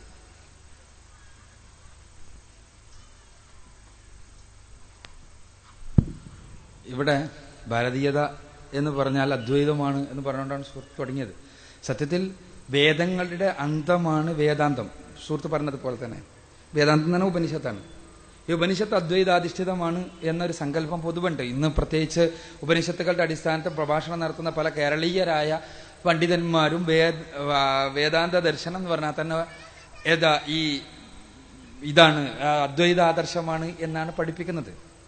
ഇവിടെ ശ്രീ ശങ്കരാചാര്യർ പ്രസ്ഥാനത്രയത്തിന് ഉപനിഷത്തുക്കളും ദശോപനിഷത്തും അത് പ്രസ്ഥാനത്രയം അറിയാലോ, ഭാഷ്യം ഉണ്ടാക്കിയത് പോലെ തന്നെ ശ്രീ മാധവാചാര്യരുടെയും ഭാഷ്യങ്ങളുണ്ട്. അദ്ദേഹം ഈ ഉപനിഷത്തുക്കൾ വ്യാഖ്യാനിച്ചുകൊണ്ട് തന്നെയാണ് ദ്വൈതാദർശം സ്ഥാപിക്കുന്നത്. ഇത് രണ്ടുമല്ലാതെ വിശിഷ്ടാദ്വൈതാദർശം രാമാനുജാചാര്യർ, ആ രാമാനുജാചാര്യർ ഉപനിഷത്തുക്കൾ വ്യാഖ്യാനിച്ചിട്ട് തന്നെയാണ് രാമാനുജാചാര്യർ വിശിഷ്ടാദ്വൈതവും സ്ഥാപിക്കുന്നത്. ഇവിടെ നമ്മൾ മനസ്സിലാക്കേണ്ട ഒരു കാര്യം, ഭാരതീയ ദർശനം എന്ന് പറഞ്ഞാൽ തന്നെ അദ്വൈതമാണ് എന്നൊരു ചിന്ത സത്യത്തിൽ ഭാരതീയ ദർശനത്തിന് മുകളിൽ ഉണ്ടായ അദ്വൈതത്തിന്റെ അല്ലെങ്കിൽ അദ്വൈതത്തിന്റെ ഒരു അധീശത്വത്തിന്റെ ഫലമായി പിൽക്കാലഘട്ടത്തിൽ ഉണ്ടായതാണെന്നുള്ളതാണ് സത്യം. അദ്വൈതത്തിന്റെ പ്രത്യേകത എന്താ വെച്ചാൽ ഈ എല്ലാ വിശ്വാസങ്ങൾക്കും, നേരത്തെ ചോദിച്ച ചോദ്യം ഉണ്ടല്ലോ, എല്ലാ വിശ്വാസത്തിനും എല്ലാ ആചാരങ്ങൾക്കും തെളിവ് കണ്ടെത്താൻ ദാർശനികമായ അടിത്തറ വ്യാഖ്യാനിച്ചുണ്ടാക്കാൻ അദ്വൈത ദർശനം കൊണ്ട് കഴിയുന്നുള്ളതാണ്. അതുകൊണ്ട് തന്നെ എന്തിനേയും വ്യാഖ്യാനിക്കാൻ കഴിയുന്ന അദ്വൈത ദർശനത്തെ ഭാരതീയ ദർശനത്തിന്റെ അടിത്തറയായി സ്വീകരിക്കുന്നു എന്നുള്ളത് മാത്രമേ ഉള്ളൂ. പിന്നത്തെ സുഹൃത്തിന്റെ പ്രശ്നം ഈശ്വരൻ സർവവ്യാപിയാണോന്ന്. ഇതൊരുപാട് ദാർശനികമായ ഒരുപാട് ചർച്ച ചെയ്യപ്പെട്ടൊരു വിഷയമാണ്. എന്താണ് ഈ നേരത്തെ ഈ സർവേശ്വരനായ തമ്പുരാന്റെ അസ്തിത്വത്തെ കുറിച്ച് പറഞ്ഞതുപോലെ തന്നെ സർവേശ്വരനായ തമ്പുരാന്റെ സർവവ്യാപിത്വം എന്ന് പറഞ്ഞാൽ എന്താണ്? അവന്റെ അസ്തിത്വം എന്നത് പ്രപഞ്ചത്തിന് അതീതമാണെന്ന് പറയുമ്പോൾ നമ്മൾ ഈ സ്ഥലത്തെ കുറിച്ച് തന്നെ മനസ്സിലാക്കണം. എന്താ, നമ്മൾ ഈ സർവവ്യാപി എന്നെല്ലാം പറയുമ്പോൾ പഴയ കാലത്തെ ഒരു സ്ഥല സങ്കല്പമുണ്ട്, സ്പേസ്. അതേപോലെ തന്നെ സമയസങ്കല്പമുണ്ട്. ഇന്നത്തെ നമ്മളുടെ സ്ഥല കാല സങ്കല്പങ്ങൾ പഴയ കാലത്തെ സങ്കല്പം തന്നെയല്ല. ഈ പ്രപഞ്ചത്തെക്കുറിച്ച് തന്നെ സമയവും കാലവും വളരെ സമർത്ഥമായി ഇന്റർവൂവൻ ചെയ്യപ്പെട്ട അഥവാ സമർത്ഥമായി ഇഴക്കപ്പെട്ട ഒരു പ്രപഞ്ച സംവിധാനത്തെക്കുറിച്ചാണ് ഇന്ന് നമുക്കറിയാം. ഈ കാലവും സമയവും സമയത്തിൽ നിന്ന് വ്യത്യസ്തമായി കാലത്തിനോ, കാലത്തിൽ നിന്ന് വ്യത്യസ്തമായി സ്ഥലത്തിനോ, സ്ഥലത്തിൽ നിന്ന് വ്യത്യസ്തമായി കാലത്തിനോ അസ്തിത്വമില്ല എന്നിടത്താണ് ആധുനിക ഫിസിക്സ് നിൽക്കുന്നത്. ഈ പ്രപഞ്ചത്തെക്കുറിച്ച് തന്നെ പറയാം അവര്. ഇന്ന് നമ്മൾ മുമ്പ് വിചാരിച്ചിരുന്ന കുറെ വസ്തുക്കളുടെ സാകല്യാണ് പ്രപഞ്ചം എന്നാണ്. ഈ പ്രപഞ്ചത്തെക്കുറിച്ച് ഇന്ന് ഫിസിക്സ് പറയുക, ഭൗതിക ശാസ്ത്രജ്ഞൻ പറയുക സ്ഥലകാല സാധത്യം എന്നാണ്, ടൈം സ്പേസ് കോണ്ടിന്യൂം എന്നാണ്. ഇത് ഫിസിക്സിലെ വളരെ സങ്കീർണമായ ഒരു തലാണ്. ഞാൻ അങ്ങോട്ട് പോവല്ല. ഞാൻ പറഞ്ഞു വരുന്നത് എന്താ വെച്ചാൽ സ്ഥലം ഒരു സൃഷ്ടിയാണ്. ആ സൃഷ്ടിക്ക് അതീതനാണ് സൃഷ്ടാവ്. കാരണം സൃഷ്ടിയാണെന്നുള്ളത് കൊണ്ട് തന്നെ. സമയം സൃഷ്ടിയാണ്, സമയത്തിന് അതീതനാണ് സൃഷ്ടാവ്. അവന് കാലനിബദ്ധങ്ങളില്ല. അവൻ ഈ പ്രപഞ്ചത്തിനകത്ത് എന്ന് പറയുമ്പോ ഈ സ്ഥലം മാത്രമല്ല കാലത്തിനും അവൻ വിധേയനാണ് എന്ന് വരും. കാലത്തിന് വിധേയനാണെന്ന് വന്നാൽ എന്താണ് അതിന്റെ അർത്ഥം? അവന് ഒരു തുടക്കമുണ്ടായിരുന്നു എന്നിടത്തേക്കാണ് നമ്മൾ എത്തുക. പ്രപഞ്ച സൃഷ്ടാവ് കാലത്തിന് അതീതനാണ്. ആ കാലാതീതമായ അസ്തിത്വം എങ്ങനെയുള്ളതാണ്? കാലനിബദ്ധമായ നമ്മുടെ മസ്തിഷ്കത്തിന് അപഗ്രഥിക്കാൻ കഴിയില്ല. കാരണം നമ്മുടെ മസ്തിഷ്കത്തിന് അപഗ്രഥിക്കാൻ കഴിയുന്ന എത്ര മാത്രമാണ്? സ്ഥലകാല നൈരന്തര്യത്തിന് അകത്തെ പ്രതിഭാസങ്ങളെ കുറിച്ച് മാത്രമാണ്. അപ്പോ ഇന്നത്തെ നമ്മൾ അറിയുന്ന പ്രപഞ്ചം എന്ന് പറഞ്ഞാൽ അതിന്റെ വിശാലത എന്ന് പറഞ്ഞാൽ തന്നെ ഒരു മഹാസംഭവമാണ്. നമുക്കറിയാലോ 30,000 കോടി ഗാലക്സികളാണ്. 30,000 കോടി ഗാലക്സികളാണ് ഇതുവരെ നമ്മൾ കണ്ടെത്തി കഴിഞ്ഞിട്ടുള്ളത്. ആ 30,000 കോടി ഗാലക്സികളിൽ ഒന്നായ മിൽക്കി വേ എന്ന് പറയുന്ന ആകാശഗംഗ എന്ന് പറയുന്ന നമ്മുടെ ഗാലക്സി, അതിന് 10,000 കോടിയോളം നക്ഷത്രങ്ങളിൽ ഒന്നാണ് നമ്മുടെ സൂര്യൻ. ആ സൂര്യനെ ചുറ്റിത്തിരിയുന്ന 10ഓളം ഗ്രഹങ്ങളിൽ ഒരെണ്ണമാണ് നമ്മുടെ ഭൂമി. ആ ഭൂമിയിലെ ദശലക്ഷക്കണക്കിന് ജീവജാലങ്ങളിൽ ഒന്നാണ് മനുഷ്യൻ എന്ന് പറഞ്ഞ ജീവി. ഈ മനുഷ്യൻ എന്ന ജീവിയുടെ പരിമിതമായ അറിവിന്റെ കഴിവിന്റെ അന്വേഷണത്തിന്റെ അടിസ്ഥാനത്തിൽ ഈ പ്രപഞ്ചാതീതനായ സൃഷ്ടാവിനെ അവനെ ബുദ്ധിപരമായി അപഗ്രഥിക്കാൻ പരിശ്രമിച്ചു എന്നുള്ളതാണ് പിൽക്കാലഘട്ടത്തിൽ അദ്വൈതത്തിനെല്ലാം ഉണ്ടായ മാർഗഭ്രംശത്തിന്റെ അടിത്തറ എന്ന് വിശ്വസിക്കുന്ന ആളാണ് ഞാൻ. സ്വാഭാവികമായിട്ട് അഭിപ്രായ വ്യത്യാസം ഉണ്ടാകാം. ഞാൻ പറഞ്ഞു വരുന്നത് എന്താണെന്ന് വെച്ചാൽ പടച്ച തമ്പുരാൻ സർവവ്യാപിയാണ്. ഏതർത്ഥത്തിൽ? അവന്റെ അസ്തിത്വമല്ല, മറിച്ച് അവന്റെ അറിവും കഴിവുമാണ്. അത് നമുക്ക് വേദങ്ങളിലെല്ലാം കാണാൻ കഴിയും, പക്ഷെ അവന്റെ അസ്തിത്വമാകട്ടെ അവൻ സ്രഷ്ടാവായത് കൊണ്ട് തന്നെ പ്രപഞ്ചത്തിന് അതീതമായേ പറ്റൂ. അവിടെ ദ്വിത്വം വരുന്നില്ല. ഒന്നിനും അസ്തിത്വമില്ല സ്രഷ്ടാവിനല്ലാതെ എന്നല്ല ഏകത്വം, മറിച്ച് എന്താണ്? സ്രഷ്ടാവ് മാത്രമാണ്. സൃഷ്ടിഭർത്താവായ തമ്പുരാൻ അവൻ ഏകനാണ്, അവൻ എല്ലാ അർത്ഥത്തിലും ഏകവും അദ്വിതീയവുമാണ് എന്നുള്ളതാണ് ഏകത്വം. സൃഷ്ടിപ്രപഞ്ചം വൈവിധ്യത്തിൽ അധിഷ്ഠിതമാണ്. സൃഷ്ടിപ്രപഞ്ചത്തിൽ ബഹുത്വം ആ സൃഷ്ടിപ്രപഞ്ചത്തിന്റെ തന്നെ ഒരു സവിശേഷതയാണ്. സൃഷ്ടിപ്രപഞ്ചത്തിൽ നമ്മൾക്ക് ഏകത്വം എവിടെയും കാണാൻ കഴിയില്ല. ഇപ്പൊ അറ്റോമിക് ഫിസിക്സ് ഏകമായ കണികയെ കണ്ടെത്താൻ വേണ്ടി പരിശ്രമിച്ച ശാസ്ത്ര ശാഖയാണ്. അണുഭൗതികം, അറ്റോമിക് ഫിസിക്സ് ഈ പ്രപഞ്ചത്തിന് പിന്നിലുള്ള ഏകമായ കണിക എന്താണെന്ന് അന്വേഷിക്കാൻ വേണ്ടി ശ്രമിക്കുക ചെയ്തത്. നിങ്ങൾ അവിടെ നിന്ന് സംസാരിക്കല്ലേ. ആ ഏകമായ കണിക അന്വേഷിച്ചപ്പോ ആദ്യം ഡാൾട്ടന്റെ ആറ്റം സിദ്ധാന്തം വന്നു. എന്താ പറഞ്ഞത്? ആറ്റം എന്നറിയപ്പെടുന്ന കണികകൾ കൂടിച്ചേർന്നിട്ടാണ് ഈ പ്രപഞ്ചത്തിലെല്ലാം ഉണ്ടായിട്ടുള്ളതെന്ന് പറഞ്ഞു. ഈ ഏക കണികയാണ് ആറ്റം എന്ന് പറഞ്ഞു. ആറ്റം എന്ന് പറഞ്ഞാൽ ഏകം, അതിന്റെ ഏറ്റവും പ്രപഞ്ചത്തിലെ ഏറ്റവും ബേസിക് ആയിട്ടുള്ള ഏക കണികയാണ് ആറ്റം എന്ന് പറഞ്ഞു. പക്ഷേ ആറ്റത്തെ കുറിച്ച് പഠിച്ചപ്പോൾ പിന്നെ എന്ത് മനസ്സിലായി? പ്രോട്ടോണും ഇലക്ട്രോണും ന്യൂട്രോണും കൂടി ചേർന്നതാണ് ആറ്റം എന്ന്. പിന്നെ മിസോണും പയോണും അങ്ങനെ പല കണികകൾ കൂടി ചേർന്നാണെന്ന് വന്നു. അതിനെ നമ്മൾ മൗലിക കണങ്ങൾ എന്ന് വിളിച്ചു, ഇലക്ട്രോണിനെ മൗലിക കണം എന്ന് വിളിച്ചു. പിന്നീട് നമുക്ക് മനസ്സിലായി ഇലക്ട്രോൺ എന്ന് പറഞ്ഞാൽ അത് ഒരേ സമയം തന്നെ കണികയുടെയും അതേപോലെ തന്നെ തരംഗത്തിന്റെയും സ്വഭാവം പ്രകടിപ്പിക്കുന്ന, വളരെ സമർത്ഥമായി ഈ രണ്ട് സ്വഭാവങ്ങളും കൂട്ടിച്ചേർക്കപ്പെട്ടിരിക്കുന്ന ഒരു പ്രതിഭാസമാണ് ഇലക്ട്രോൺ എന്ന് മനസ്സിലായി. അവിടെ ഈ ഏകത്വമില്ല. ഈ രണ്ട് സ്വഭാവങ്ങളെ നമുക്ക് വിഘടിപ്പിക്കാൻ കഴിയില്ല. അവിടെ ഈ രണ്ട് സ്വഭാവങ്ങളുടെ വളരെ സമർത്ഥമായ സമ്മേളനമാണ് ആറ്റത്തിൽ, ഇലക്ട്രോണിൽ. ഇനി പ്രോട്ടോണിലും ന്യൂട്രോണിലല്ലോ കോർക്കുകളും ആന്റി കോർക്കുകളും കൂട്ടിച്ചേർക്കപ്പെട്ടിരിക്കുകയാണെന്ന് മനസ്സിലായി. അവയെ വേർപെടുത്താൻ ഒരിക്കലും സാധ്യമല്ല എന്ന ഫിസിക്സിൽ അതിന് തന്നെ ഒരു ശാഖ ഉണ്ട്, ക്രോമോഡൈനാമിക്സ് എന്ന പേര്. ഞാനിതെല്ലാം പറഞ്ഞെന്തുകൊണ്ടാന്ന് വെച്ചാൽ ഈ പ്രപഞ്ചത്തിൽ ഒന്നും ഏകമായിട്ടില്ല, എല്ലാ അർത്ഥത്തിലും ഏകമായ ഒരു വസ്തുവുമില്ല. പ്രപഞ്ചത്തിന് അതീതനായ സ്രഷ്ടാവാകട്ടെ പൂർണ്ണമായ അർത്ഥത്തിലുള്ള ഏകനാണ്. ആ ഏകത്വം നമ്മുടെ പരിമിതമായ മസ്തിഷ്കത്തിന് ഉൾക്കൊള്ളാൻ കഴിയുന്നതിലും അപ്പുറത്താണ്. കാരണം ആ ഏകത്വം, പൂർണ്ണമായ അർത്ഥത്തിലുള്ള ഏകത്വം ഉൾക്കൊള്ളാൻ നമുക്ക് കഴിയില്ല. കാരണം നമ്മൾ പദാർത്ഥ ലോകത്തെക്കുറിച്ച് പഠിക്കാനാണ് നമ്മുടെ മസ്തിഷ്കം എന്നുള്ളത് കൊണ്ട് തന്നെ ഈ ഏകത്വം പൂർണ്ണമായി ഉൾക്കൊള്ളാൻ നമുക്ക് കഴിയില്ല.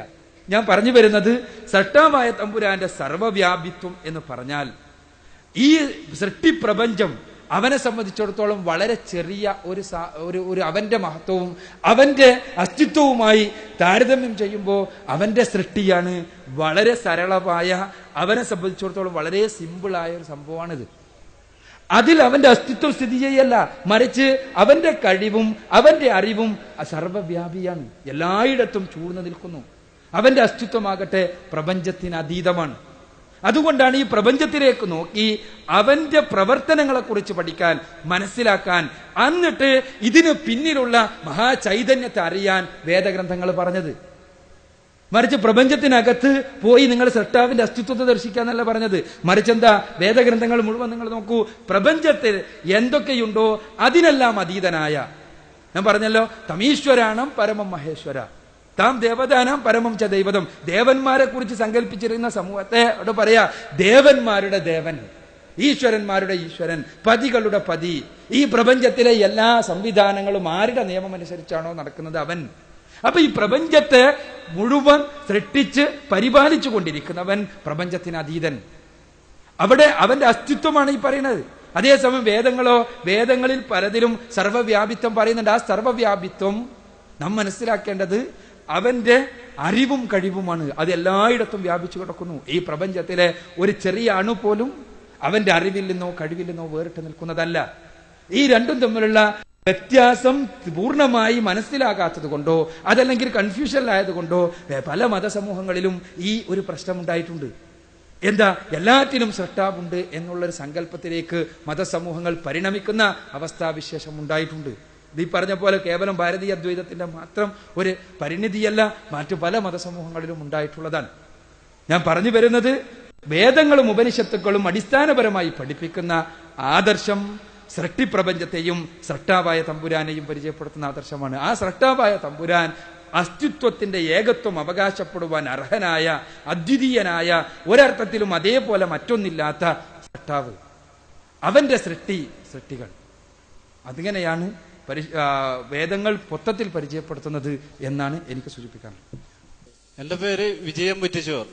ഞാൻ ഒരു ചോദ്യമുണ്ട്, അതിന്റെ കത്ത് ഞാൻ ഈ സംഘാടകരെ സമർപ്പിക്കുന്നുണ്ട്. സാർ അത് വായിച്ചിട്ട് അതിന്റെ മറുപടി തരണം. വായിക്കാൻ മുഴുവൻ ക്ലിയർ അല്ല, ഞാൻ സുഖമില്ലാത്ത ആളാണ്.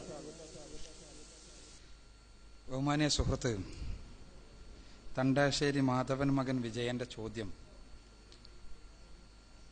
ഞാൻ ഹിന്ദു സമുദായത്തിൽ പിറന്ന ഒരു ഈശ്വര വിശ്വാസിയാണ്. മതത്തെക്കാളേറെ ഞാൻ ഈശ്വരനെ സ്നേഹിക്കുന്നു. എൻ്റെ മനസ്സിൽ ഉള്ള വിശ്വാസത്തിൽ ചിലതിൻ്റെ ഉൾക്കാമ്പുകൾ എനിക്കൊരു സദസ്സിൽ വെളിപ്പെടുത്തുവാനും ഈ സദസ്സിൽ കൂടിയിരിക്കുന്ന വിശ്വാസികൾ എങ്ങനെ വിലയിരുത്തുന്നു എന്നറിയുവാനും കൂടി ഞാൻ ആഗ്രഹിക്കുന്നു. ഞാൻ സമൂഹത്തിൽ സമ്പന്നനെയും ദരിദ്രനെയും ഒരേ ഒരു അർത്ഥത്തിൽ മാത്രമേ എനിക്ക് കാണുവാൻ കഴിയുള്ളൂ. മനുഷ്യനായി മാത്രം. ഞാനൊരു തൊഴിലാളിയായിരുന്നിട്ടും എൻ്റെ വരുമാനത്തെ സന്തുഷ്ടനും ആ വരുമാനത്തിൽ ദുരിതം അനുഭവിക്കുന്നവന് എന്നാൽ കഴിയുന്ന സഹായം മനസ്സന്തോഷത്തോടു കൂടി ചെയ്യുവാൻ താല്പര്യപ്പെടുന്നവരുമാണ്. എൻ്റെ മനസ്സിൽ അടിഞ്ഞുകൂടി കിടക്കുന്നൊരു സത്യത്തെ ഞാൻ ഇവിടെ വെളിപ്പെടുത്തുവാൻ പോവുകയാണ്. ഹിന്ദു സമുദായത്തിൽപ്പെട്ട ഞാൻ ആരാധിക്കുന്ന ദൈവങ്ങളെ എൻ്റെ മണക്കണ്ണുകളാൽ എനിക്ക് കാണാൻ കഴിയുമോ? ഉണ്ടെങ്കിൽ ആ ദർശനത്തെ ഏത് രീതിയിൽ ഈ വേദിയിൽ വിലയിരുത്തുന്നു? ഇങ്ങനെയുള്ള ദർശനം നല്ലതോ ചീത്തയോ? നല്ലതാണെങ്കിൽ അല്ലെങ്കിൽ ഈ ദർശനത്തെപ്പറ്റിയൊരു വിശദീകരണം ഈ വേദിയിലുള്ള വിശ്വാസികളിൽ നിന്നും അറിയുവാൻ താല്പര്യപ്പെടുന്നു. ഇത് സുഹൃത്ത് എന്താണ് കൃത്യമായി ഉദ്ദേശിച്ചത് എന്ന് ഇതിൽ നിന്ന് വ്യക്തമല്ല. ഇവിടെ ഹൈന്ദവ ദർശനത്തെ സംബന്ധിച്ചിടത്തോളം ഇവിടെ സൂചിപ്പിക്കപ്പെടുകയുണ്ടായി, വ്യത്യസ്ത ദേവീദേവന്മാരുടെ ആരാധിക്കുന്ന സമ്പ്രദായം ഹിന്ദു സമൂഹത്തിൽ ഉണ്ടായിട്ടുണ്ട്. എന്നാൽ ഭാരതത്തിലേക്ക് ആദ്യ കാലഘട്ടത്തിൽ കടന്നു വന്ന മഹാന്മാരായ ഋഷിമാരും മഹാന്മാരായ മഹർഷിമാരുമെല്ലാം പഠിപ്പിച്ചത് ഏത് രൂപത്തിലുള്ളൊരു ദൈവസങ്കല്പമാണ് നമ്മൾ പരിശോധിക്കേണ്ടതാണ്. യഥാർത്ഥത്തിൽ ഈ രൂപത്തിൽ മനക്കണ്ണുകൊണ്ടോ അകക്കണ്ണുകൊണ്ടോ കാണാൻ കഴിയുന്ന രൂപമുള്ളവനാണോ? നിങ്ങൾ പരിശോധിച്ച് നോക്കുക. കേനോപനിഷത്തിലെ 1-ാം അധ്യായത്തിലെ 6ഉം 7ഉം വചനങ്ങൾ എടുത്തു നോക്കുക. യച്ചു ശാന പശ്യതി യേന ചശ്വംഷി പശ്വതി തദേവ ബ്രഹ്മത്വം വിദ്ധി നേതം യതിതം ഉപാസതേ യത് ശ്രോത്രേണ ന ശൃണോതി യേന ശ്രോത്രമിതം ശ്രുതം തദേവ ബ്രഹ്മത്വം വിദ്ധി നേതം യതിതം ഉപാസതേ. എന്താ അവിടെ പഠിപ്പിക്കുന്നത്? നിന്റെ കണ്ണുകൊണ്ട് എന്തിനെയാണോ കാണാൻ കഴിയാത്തത്, എന്നാൽ നിന്റെ കണ്ണിന് ആരാണോ കാഴ്ചശക്തി നൽകുന്നത്, തദേവ ബ്രഹ്മത്വം വിധി, അവനാണ് ബ്രഹ്മമെന്ന് ദൈവമെന്ന് നീ അറിയുക. നേതം യതിതം ഉപാസത, നീ ഉപാസിക്കുന്ന ആരാധിച്ചു കൊണ്ടിരിക്കുന്ന കണ്ണുകൊണ്ട് കാണാൻ കഴിയുന്ന ഒന്നും തന്നെ ദൈവമല്ല, ബ്രഹ്മമല്ല. യത് ശ്രോത്രേണ ന ശൃണോതി യേന ശ്രോത്രമിതം ശ്രുതം, എന്തിനെയാണോ നിന്റെ കാതുകൊണ്ട് കേൾക്കാൻ കഴിയാത്തത്, എന്നാൽ കാതുകൾക്ക് കേൾവിശക്തി നൽകുന്നത് ആരാണോ, തദേവ ബ്രഹ്മത്വം വിദ്ധി, അവനാണ് ബ്രഹ്മമെന്നറിയുക, ദൈവമെന്നറിയുക. നേതം യതിതം ഉപാസത, നീ ഉപാസിക്കുന്ന കാതുകൊണ്ട് കേൾക്കാൻ കഴിയുന്ന സന്ദേശങ്ങൾ മോദിയുന്ന ആരും തന്നെ ദൈവമല്ല, ബ്രഹ്മമല്ല. ഇവിടെ വ്യക്തമാണ് കാര്യം, വ്യക്തമാണ്. സർവലോക രക്ഷിതാവായ തമ്പുരാൻ പ്രപഞ്ചത്തിന് അതീതനാണ് എന്നതുകൊണ്ട് തന്നെ പദാർത്ഥ ലോകത്തെ പഠിക്കുവാൻ വേണ്ടി നമുക്ക് തന്ന ഇന്ദ്രിയങ്ങൾക്കകത്തേക്ക് അവനെ ഉൾക്കൊള്ളുവാൻ നമുക്ക് സാധ്യമല്ല. പരിശുദ്ധ ഖുർആൻ പറഞ്ഞു, ഖുർആനിലെ 6-ാമത്തെ അധ്യായം സൂറത്തുൽ അൻആമിലെ 103-ാമത്തെ വചനത്തിൽ, ലാ തുദ്രിക്കുൽ അബ്സാർ വഹുവ യുദ്രിക്കുൽ അബ്സാർ വഹുവൽ ലത്തീഫുൽ ഖബീർ, അവനെ കണ്ണുകൾ കണ്ടെത്തുന്നില്ല, അവനാകട്ടെ കണ്ണുകളെ എല്ലാം കണ്ടെത്തുന്നു, അവൻ സൂക്ഷ്മജ്ഞനും അഗാധജ്ഞനുമാകുന്നു. സൂക്ഷ്മജ്ഞനായിട്ടുള്ളവൻ, അഗാധജ്ഞനായിട്ടുള്ളവൻ. പക്ഷേ അവനെ നമുക്ക് കാണാൻ കഴിയുമോ? കാണാൻ സാധ്യമല്ല.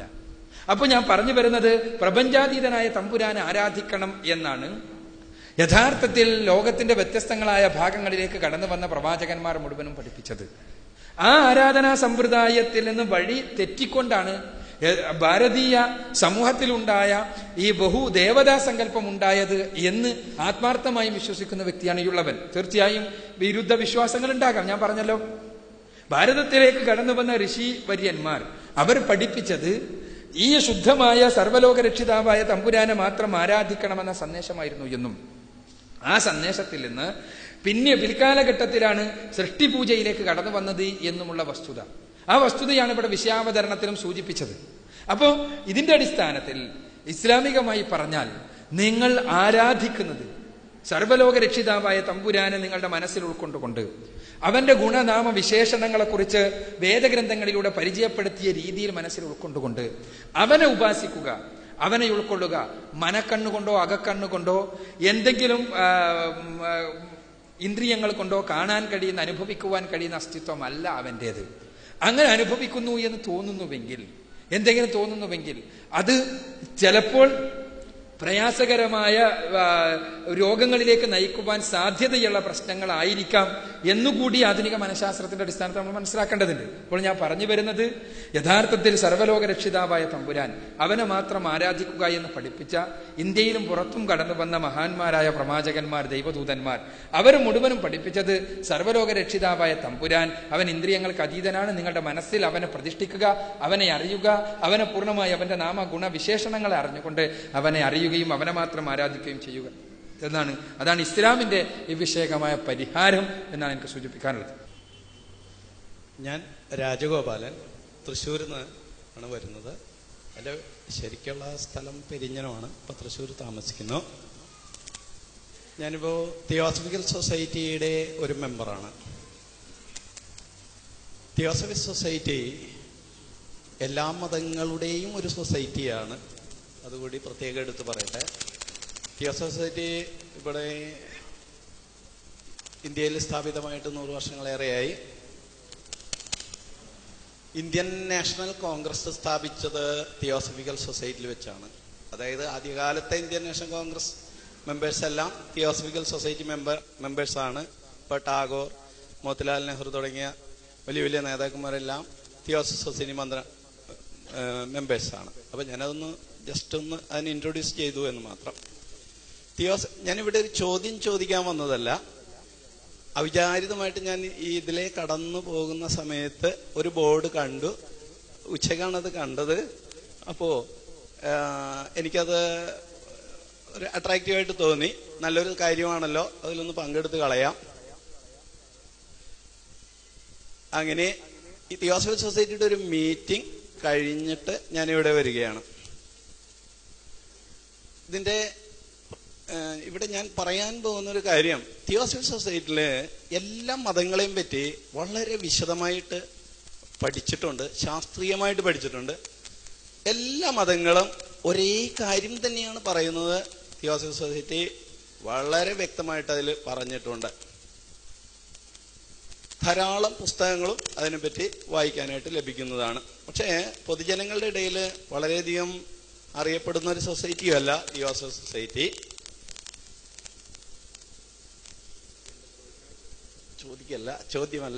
ചോദിക്കാൻ ഞാൻ ഉദ്ദേശിക്കുന്നില്ല.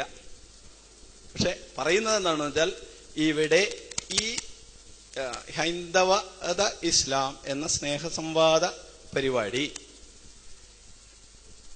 ഇങ്ങനെ ആരംഭിച്ചതിൽ ഞാൻ വളരെയധികം നന്ദിയുള്ളവനാണ്. ഇങ്ങനെയുള്ള പരിപാടികൾ കൂടുതൽ സംഘടിപ്പിക്കണമെന്ന് പറയാനാണ് ഞാൻ ഈ വേദി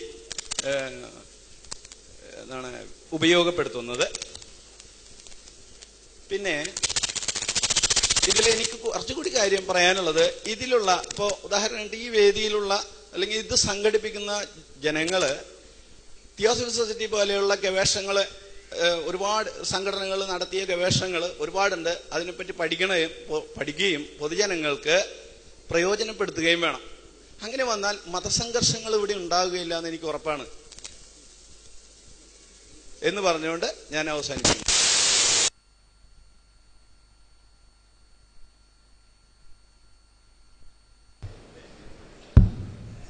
സുഹൃത്തിൻ്റെത് ഒരു നിർദ്ദേശമാണ്. തിയോസഫിക്കൽ സൊസൈറ്റി ഡോക്ടർ ആനി ബസന്റിനെ പോലെയുള്ള മഹാദികളായ ദാർശനികന്മാരുടെ ചിന്തയിൽ നിന്ന് രൂപമെടുത്ത ഒരു മഹാപ്രസ്ഥാനമാണ്. പക്ഷേ അവിടെ മനുഷ്യബുദ്ധിയുടെ പരിമിതിക്കുള്ളിൽ നിന്നുകൊണ്ട് ലോക മതദർശനങ്ങളെ അളക്കുവാൻ പരിശ്രമിച്ചപ്പോഴുണ്ടായ അബദ്ധങ്ങൾ മുഴുവനും തിയോസഫിക്കൽ സൊസൈറ്റിക്ക് സംഭവിച്ചിട്ടുണ്ട് എന്നാണ് എൻ്റെ പഠനം എനിക്ക് മനസ്സിലാക്കി തരുന്നത് എന്ന് സൂചിപ്പിക്കാതിരിക്കാൻ നിർവാഹമല്ല. സുഹൃത്ത് ഇത്രയും പറഞ്ഞ സ്ഥിതിക്ക് ഇസ്ലാമികമായി പറഞ്ഞാൽ മനുഷ്യനെ സംബന്ധിച്ചിടത്തോളം മനുഷ്യന്റെ നന്മയും തിന്മയും നിശ്ചയിക്കേണ്ടതും പഠിപ്പിക്കേണ്ടതും സർവശക്തനായ തമ്പുരാനാണ്. ആ സർവശക്തനായ തമ്പുരാൻ എന്താണ് നന്മ എന്താണ് തിന്മ എന്ന് പഠിപ്പിക്കുവാൻ വേണ്ടിയാണ് പ്രവാചകന്മാരെ പറഞ്ഞയച്ചത്. ആ പ്രവാചകന്മാരിലൂടെയാണ് നന്മ തിന്മകളെക്കുറിച്ച് അടിസ്ഥാനപരമായ അറിവ് നമുക്ക് നൽകുന്നത്. നന്മ തിന്മകളെക്കുറിച്ച് വ്യക്തിപരമായോ സാമൂഹികമായോ കുടുംബപരമായോ പ്രാദേശികമായോ ദേശീയമായോ നമുക്ക് കൃത്യമായി വ്യവച്ഛേദിച്ച് മനസ്സിലാക്കുവാൻ മാർഗങ്ങളൊന്നുമില്ല. കാരണം മനുഷ്യ മസ്തിഷ്കം പാദാർത്ഥികമായ അറിവുകൾ അപഗ്രഥിക്കുവാൻ വേണ്ടി നൽകപ്പെട്ടതാണ്. പദാർത്ഥത്തിന് അതീതമായ അസ്തിത്വമാണ് നന്മ തിന്മകൾക്കുള്ളത്. നമ്മുടെ ഗവേഷണങ്ങൾക്കൊന്നും തന്നെ എന്താണ് നന്മ എന്താണ് തിന്മ എന്ന് പറഞ്ഞു തരാൻ കഴിയില്ല. ശാസ്ത്രമായിരുന്നാലും സാങ്കേതിക വിദ്യയായിരുന്നാലും ദർശനമായിരുന്നാലുമല്ല. വിശദീകരിക്കേണ്ടതാണ്, ഞാൻ വിശദീകരണത്തിലേക്ക് പോകുന്നില്ല. ഒരൊറ്റൊന്നിനും മനുഷ്യന്റെ ബൗദ്ധികമായ വ്യായാമങ്ങൾക്ക് കൃത്യമായി എന്ത് നന്മ എന്ത് തിന്മ എന്ന് പറഞ്ഞു തരാൻ കഴിയില്ല. അതുകൊണ്ട് തന്നെ നന്മ തിന്മകളെ വ്യക്തമായി വ്യവച്ഛേദിച്ച് പഠിപ്പിക്കുവാൻ വേണ്ടിയാണ് പ്രവാചകന്മാരുടെ നിയോഗമുണ്ടായത്. ആ പ്രവാചകന്മാർ ലോകത്തിന്റെ വ്യത്യസ്തങ്ങളായ ഭാഗങ്ങളിലേക്ക് കടന്നു വന്നിട്ടുണ്ട്. ആ പ്രവാചകന്മാർ പഠിപ്പിച്ച ദർശനങ്ങളെ പിൽക്കാലഘട്ടത്തിൽ പല തരങ്ങളിലും തലങ്ങളിലും വികലമാക്കപ്പെട്ടപ്പോഴാണ് ഇന്ന് കാണുന്ന പല മത ദർശനങ്ങളും ഉണ്ടായത് എന്നുള്ളത് കൊണ്ട് തന്നെ തിയോസഫിക്കൽ സൊസൈറ്റിയെ പോലെയുള്ള സൊസൈറ്റികൾ എല്ലാ മതദർശനങ്ങളെയും കുറിച്ച് പഠിക്കുമ്പോൾ അതിന്റെ അടിസ്ഥാന ധാരയായി ഒരേ ചിന്താധാര കാണുന്നു എന്നത് സ്വാഭാവികമാണ്. പക്ഷെ അതുകൊണ്ട് പിൽക്കാലഘട്ടത്തിലുണ്ടായ മനുഷ്യരുടെ കരവിരുതുകൾ കാണാതിരിക്കുന്നത് ശരിയല്ല. ഒന്ന്. രണ്ട്, ഈ കരവിരുതുകളെ നമ്മൾ അന്വേഷണ വിധേയമാക്കുവാൻ അപഗ്രഥന വിധേയമാക്കുവാൻ നമുക്ക് മാർഗം എന്താണ്? തിയോസഫിക്കൽ സൊസൈറ്റിക്ക് അതിൻ്റെതായ ഒരു ഫ്രെയിം ഓഫ് തിങ്കിങ് ഉണ്ട്. അഥവാ ചിന്തയുടെ അവരുടേതായ ഒരു ചിന്താ മാർഗം ആർക്കുണ്ടാകും ഒരു ചിന്താമാർഗം. ആ ചിന്തയുടെ മാർഗത്തിന്റെ അടിസ്ഥാനത്തിലാണ് നമ്മളെല്ലാം ചിന്തിക്കുന്നത്. തിയോസഫിക്കൽ സൊസൈറ്റിക്ക് തിയോസഫി എന്നതിനെ വിശദീകരിക്കേണ്ട ഒരു കാര്യമാണ്. ഞാൻ വിശദീകരണത്തിൽ പോകുന്നില്ല. അപ്പോ ഈ തിയോളജിയും ഫിലോസഫിയും കൂടി കലർന്ന ഒരു പ്രത്യേക സാധനമാണ് ഈ തിയോസഫി. അപ്പോ ഈ തിയോസഫിയുടെ ചിന്താധാര തന്നെ രൂപപ്പെടുന്നത് ഏതൊരു കാലഘട്ടത്തിൽ എൻ്റെ സുഹൃത്ത് പറഞ്ഞ പോലെ സ്വാതന്ത്ര്യ സമരത്തിന്റെ മുൻപുള്ള ഭാരതത്തിലെ മതസംഘർഷങ്ങളുടെ പ്രശ്നങ്ങളുടെ ദാർശനിക സംഘട്ടനങ്ങളുടെ ഒരു ഭൂമികയിലാണ് രൂപപ്പെടുന്നത്. അപ്പൊ അതിൻ്റെതായ പരിമിതികൾ ഏത് ദർശനത്തിനുള്ളത് പോലെ തന്നെ അതിനുണ്ട്, മനുഷ്യനിർമ്മിതമായ ദർശനത്തിനുള്ളത് പോലെ. പക്ഷെ ലോകത്തിന്റെ വ്യത്യസ്തങ്ങളായ ഭാഗങ്ങളിലേക്ക് നിയോഗിക്കപ്പെട്ട പ്രവാചകന്മാരിലൂടെ പഠിപ്പിക്കപ്പെട്ട ദർശനത്തിന് ഈ പരിമിതിയില്ല. ആ ദർശനത്തിന്റെ ഇന്ന് മനുഷ്യരുടെ കരവിരുതുകൾക്ക് വിധേയമാക്കപ്പെടാത്ത ഒരു പ്രമാണം എന്നുള്ള നിലക്കാണ് പരിശുദ്ധ ഖുർആനെ വിഷയാവതാരകൻ നിങ്ങളുടെ മുന്നിൽ സമർപ്പിച്ചത്. അവിടെ പരിശുദ്ധ ഖുർആൻ കണ്ണുമടച്ച് വിശ്വസിക്കണം എന്ന് പറയാൻ പാടില്ല എന്നുള്ളതാണ് പരിശുദ്ധ ഖുർആന്റെ തന്നെ നിർദ്ദേശം. ഖുർആൻ പറയുന്നത് അഫലാ യതദബ്ബറൂനൽ ഖുർആന വലൗ കാന മിൻ ഇൻദി ഗൈരില്ലാഹ് ലവജദൂ ഫീഹി ഇഖ്തിലാഫൻ കസീറാൻ. ഖുർആനിലെ 4-ാമത്തെ അധ്യായം സൂറത്തുൻ നിസായിലെ 52-ാമത്തെ വചനം. വിമർശകന്മാരെ, പരിശുദ്ധ ഖുർആനെ കുറിച്ച് അവർ ചിന്തിക്കുന്നില്ലേ? അതെങ്ങാനും ദൈവത്തിൽ നിന്നുള്ളതല്ലായിരുന്നുവെങ്കിൽ അവർക്കതിൽ ധാരാളം വൈരുദ്ധ്യങ്ങൾ കണ്ടെത്താമായിരുന്നു. 14 നൂറ്റാണ്ടുകൾക്ക് മുമ്പ് നിരക്ഷരനായ ഒരു മനുഷ്യന്റെ നാവിലൂടെ ലോകം ശ്രവിച്ചൊരു ഗ്രന്ഥം. ആ ഗ്രന്ഥത്തിൽ സ്വാഭാവികമായും ഈ പ്രപഞ്ച സംവിധാനത്തെ, ഭൂമിയിലെ ജീവജാലങ്ങളെ, കാറ്റിനെ, സമുദ്രത്തെ, വായുവിനെ, സൂര്യചന്ദ്ര നക്ഷത്രാദികളെ, മനുഷ്യനെ, ജീവജാലങ്ങളെ, മനുഷ്യന്റെ രൂപപരിണാമത്തെ എല്ലാം കുറിച്ച് ഇങ്ങനെ പരാമർശിച്ചു വരുമ്പോൾ നിരവധി അബദ്ധങ്ങൾ ഉണ്ടാകേണ്ടതാണ്.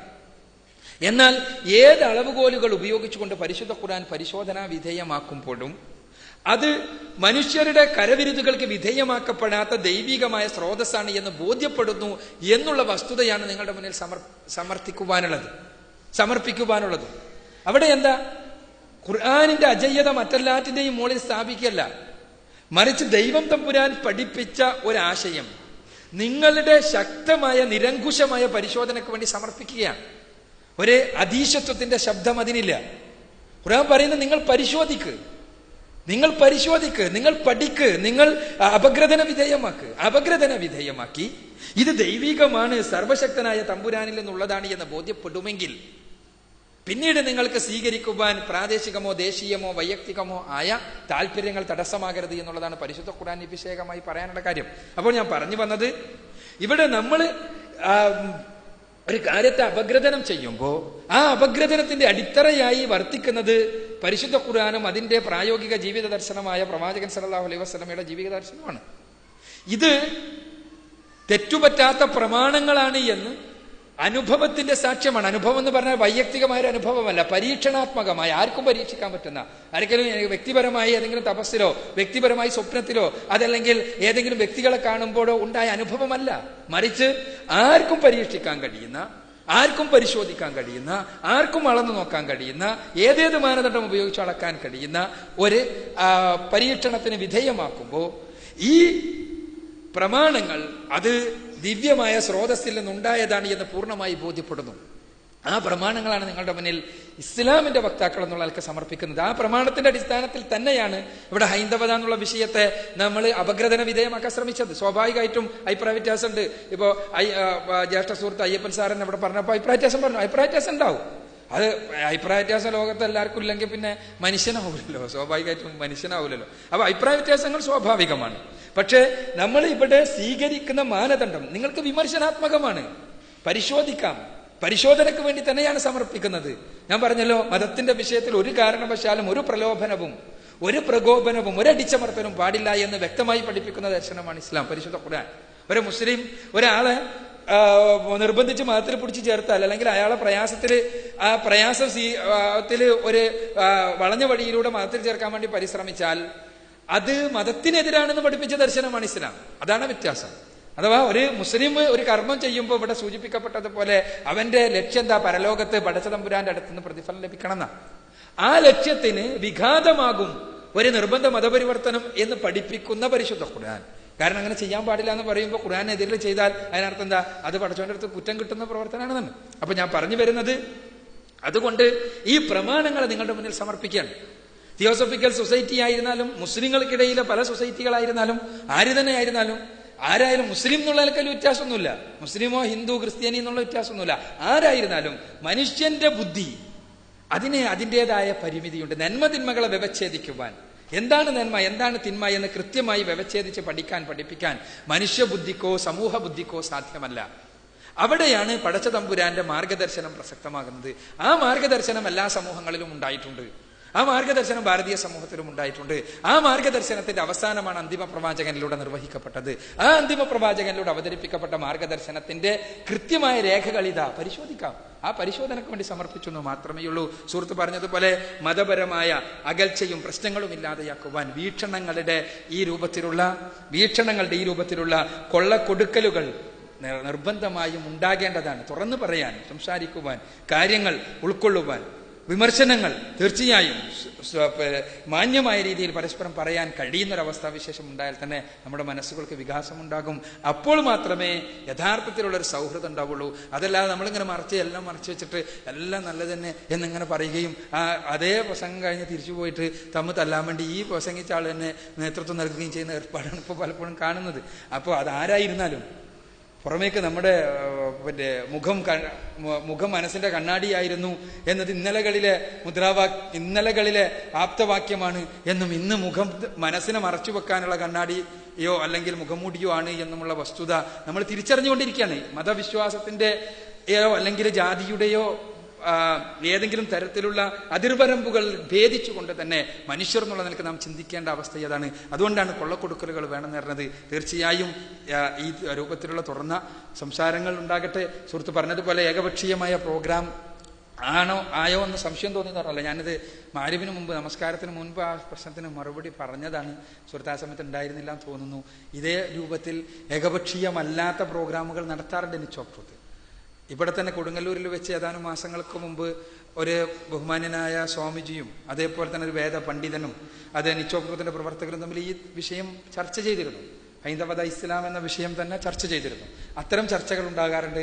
ജനങ്ങളുമായി ഉള്ള തുറന്ന സ്നേഹസംവാദങ്ങൾ ഉണ്ടാകാറുണ്ട്. രണ്ടും അവയുടെ തലങ്ങളിൽ ഉപകാരപ്രദമാണ് എന്നുള്ള ബോധ്യം നമുക്കുണ്ട്. അതുകൊണ്ടാണ് ഇത്തരം പരിപാടികൾ സംഘടിപ്പിക്കുന്നത് എന്ന് സൂചിപ്പിക്കട്ടെ.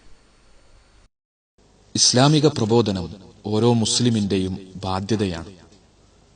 ഈ ബാധ്യത നിർവഹിക്കുന്നതിനുള്ള ഒരു കൂട്ടായ്മയാണ് നിച്ച് ഓഫ് ട്രൂത്ത്.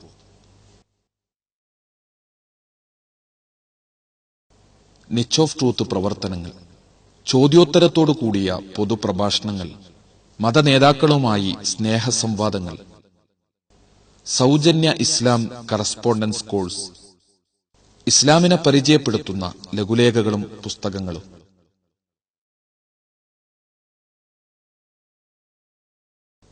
പ്രബോധനത്തിന് മാത്രമായി ഒരു ദൃശ്യശ്രാവ്യ മാധ്യമം ക്രിയേറ്റീവ് മീഡിയ, ഇസ്ലാമിക പ്രബോധനത്തിന് മാത്രമായി ഒരു ആനുകാലികം സ്നേഹസംവാദം മാസിക, ഇസ്ലാമിനെക്കുറിച്ച് സത്യസന്ധവും ശാസ്ത്രീയവുമായ അറിവ് നൽകുന്ന ഇന്റർനെറ്റ് സൈറ്റ്, ലോകപ്രശസ്ത ഇസ്ലാമിക പ്രബോധകരുടെ കാസറ്റുകളുള്ള ലൈബ്രറി.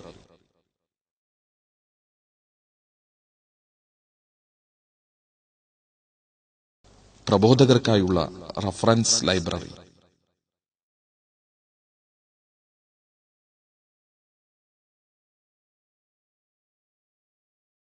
പ്രബോധന പരിശീലന ക്യാമ്പുകൾ, ദഅവ വർക്ക്ഷോപ്പുകൾ.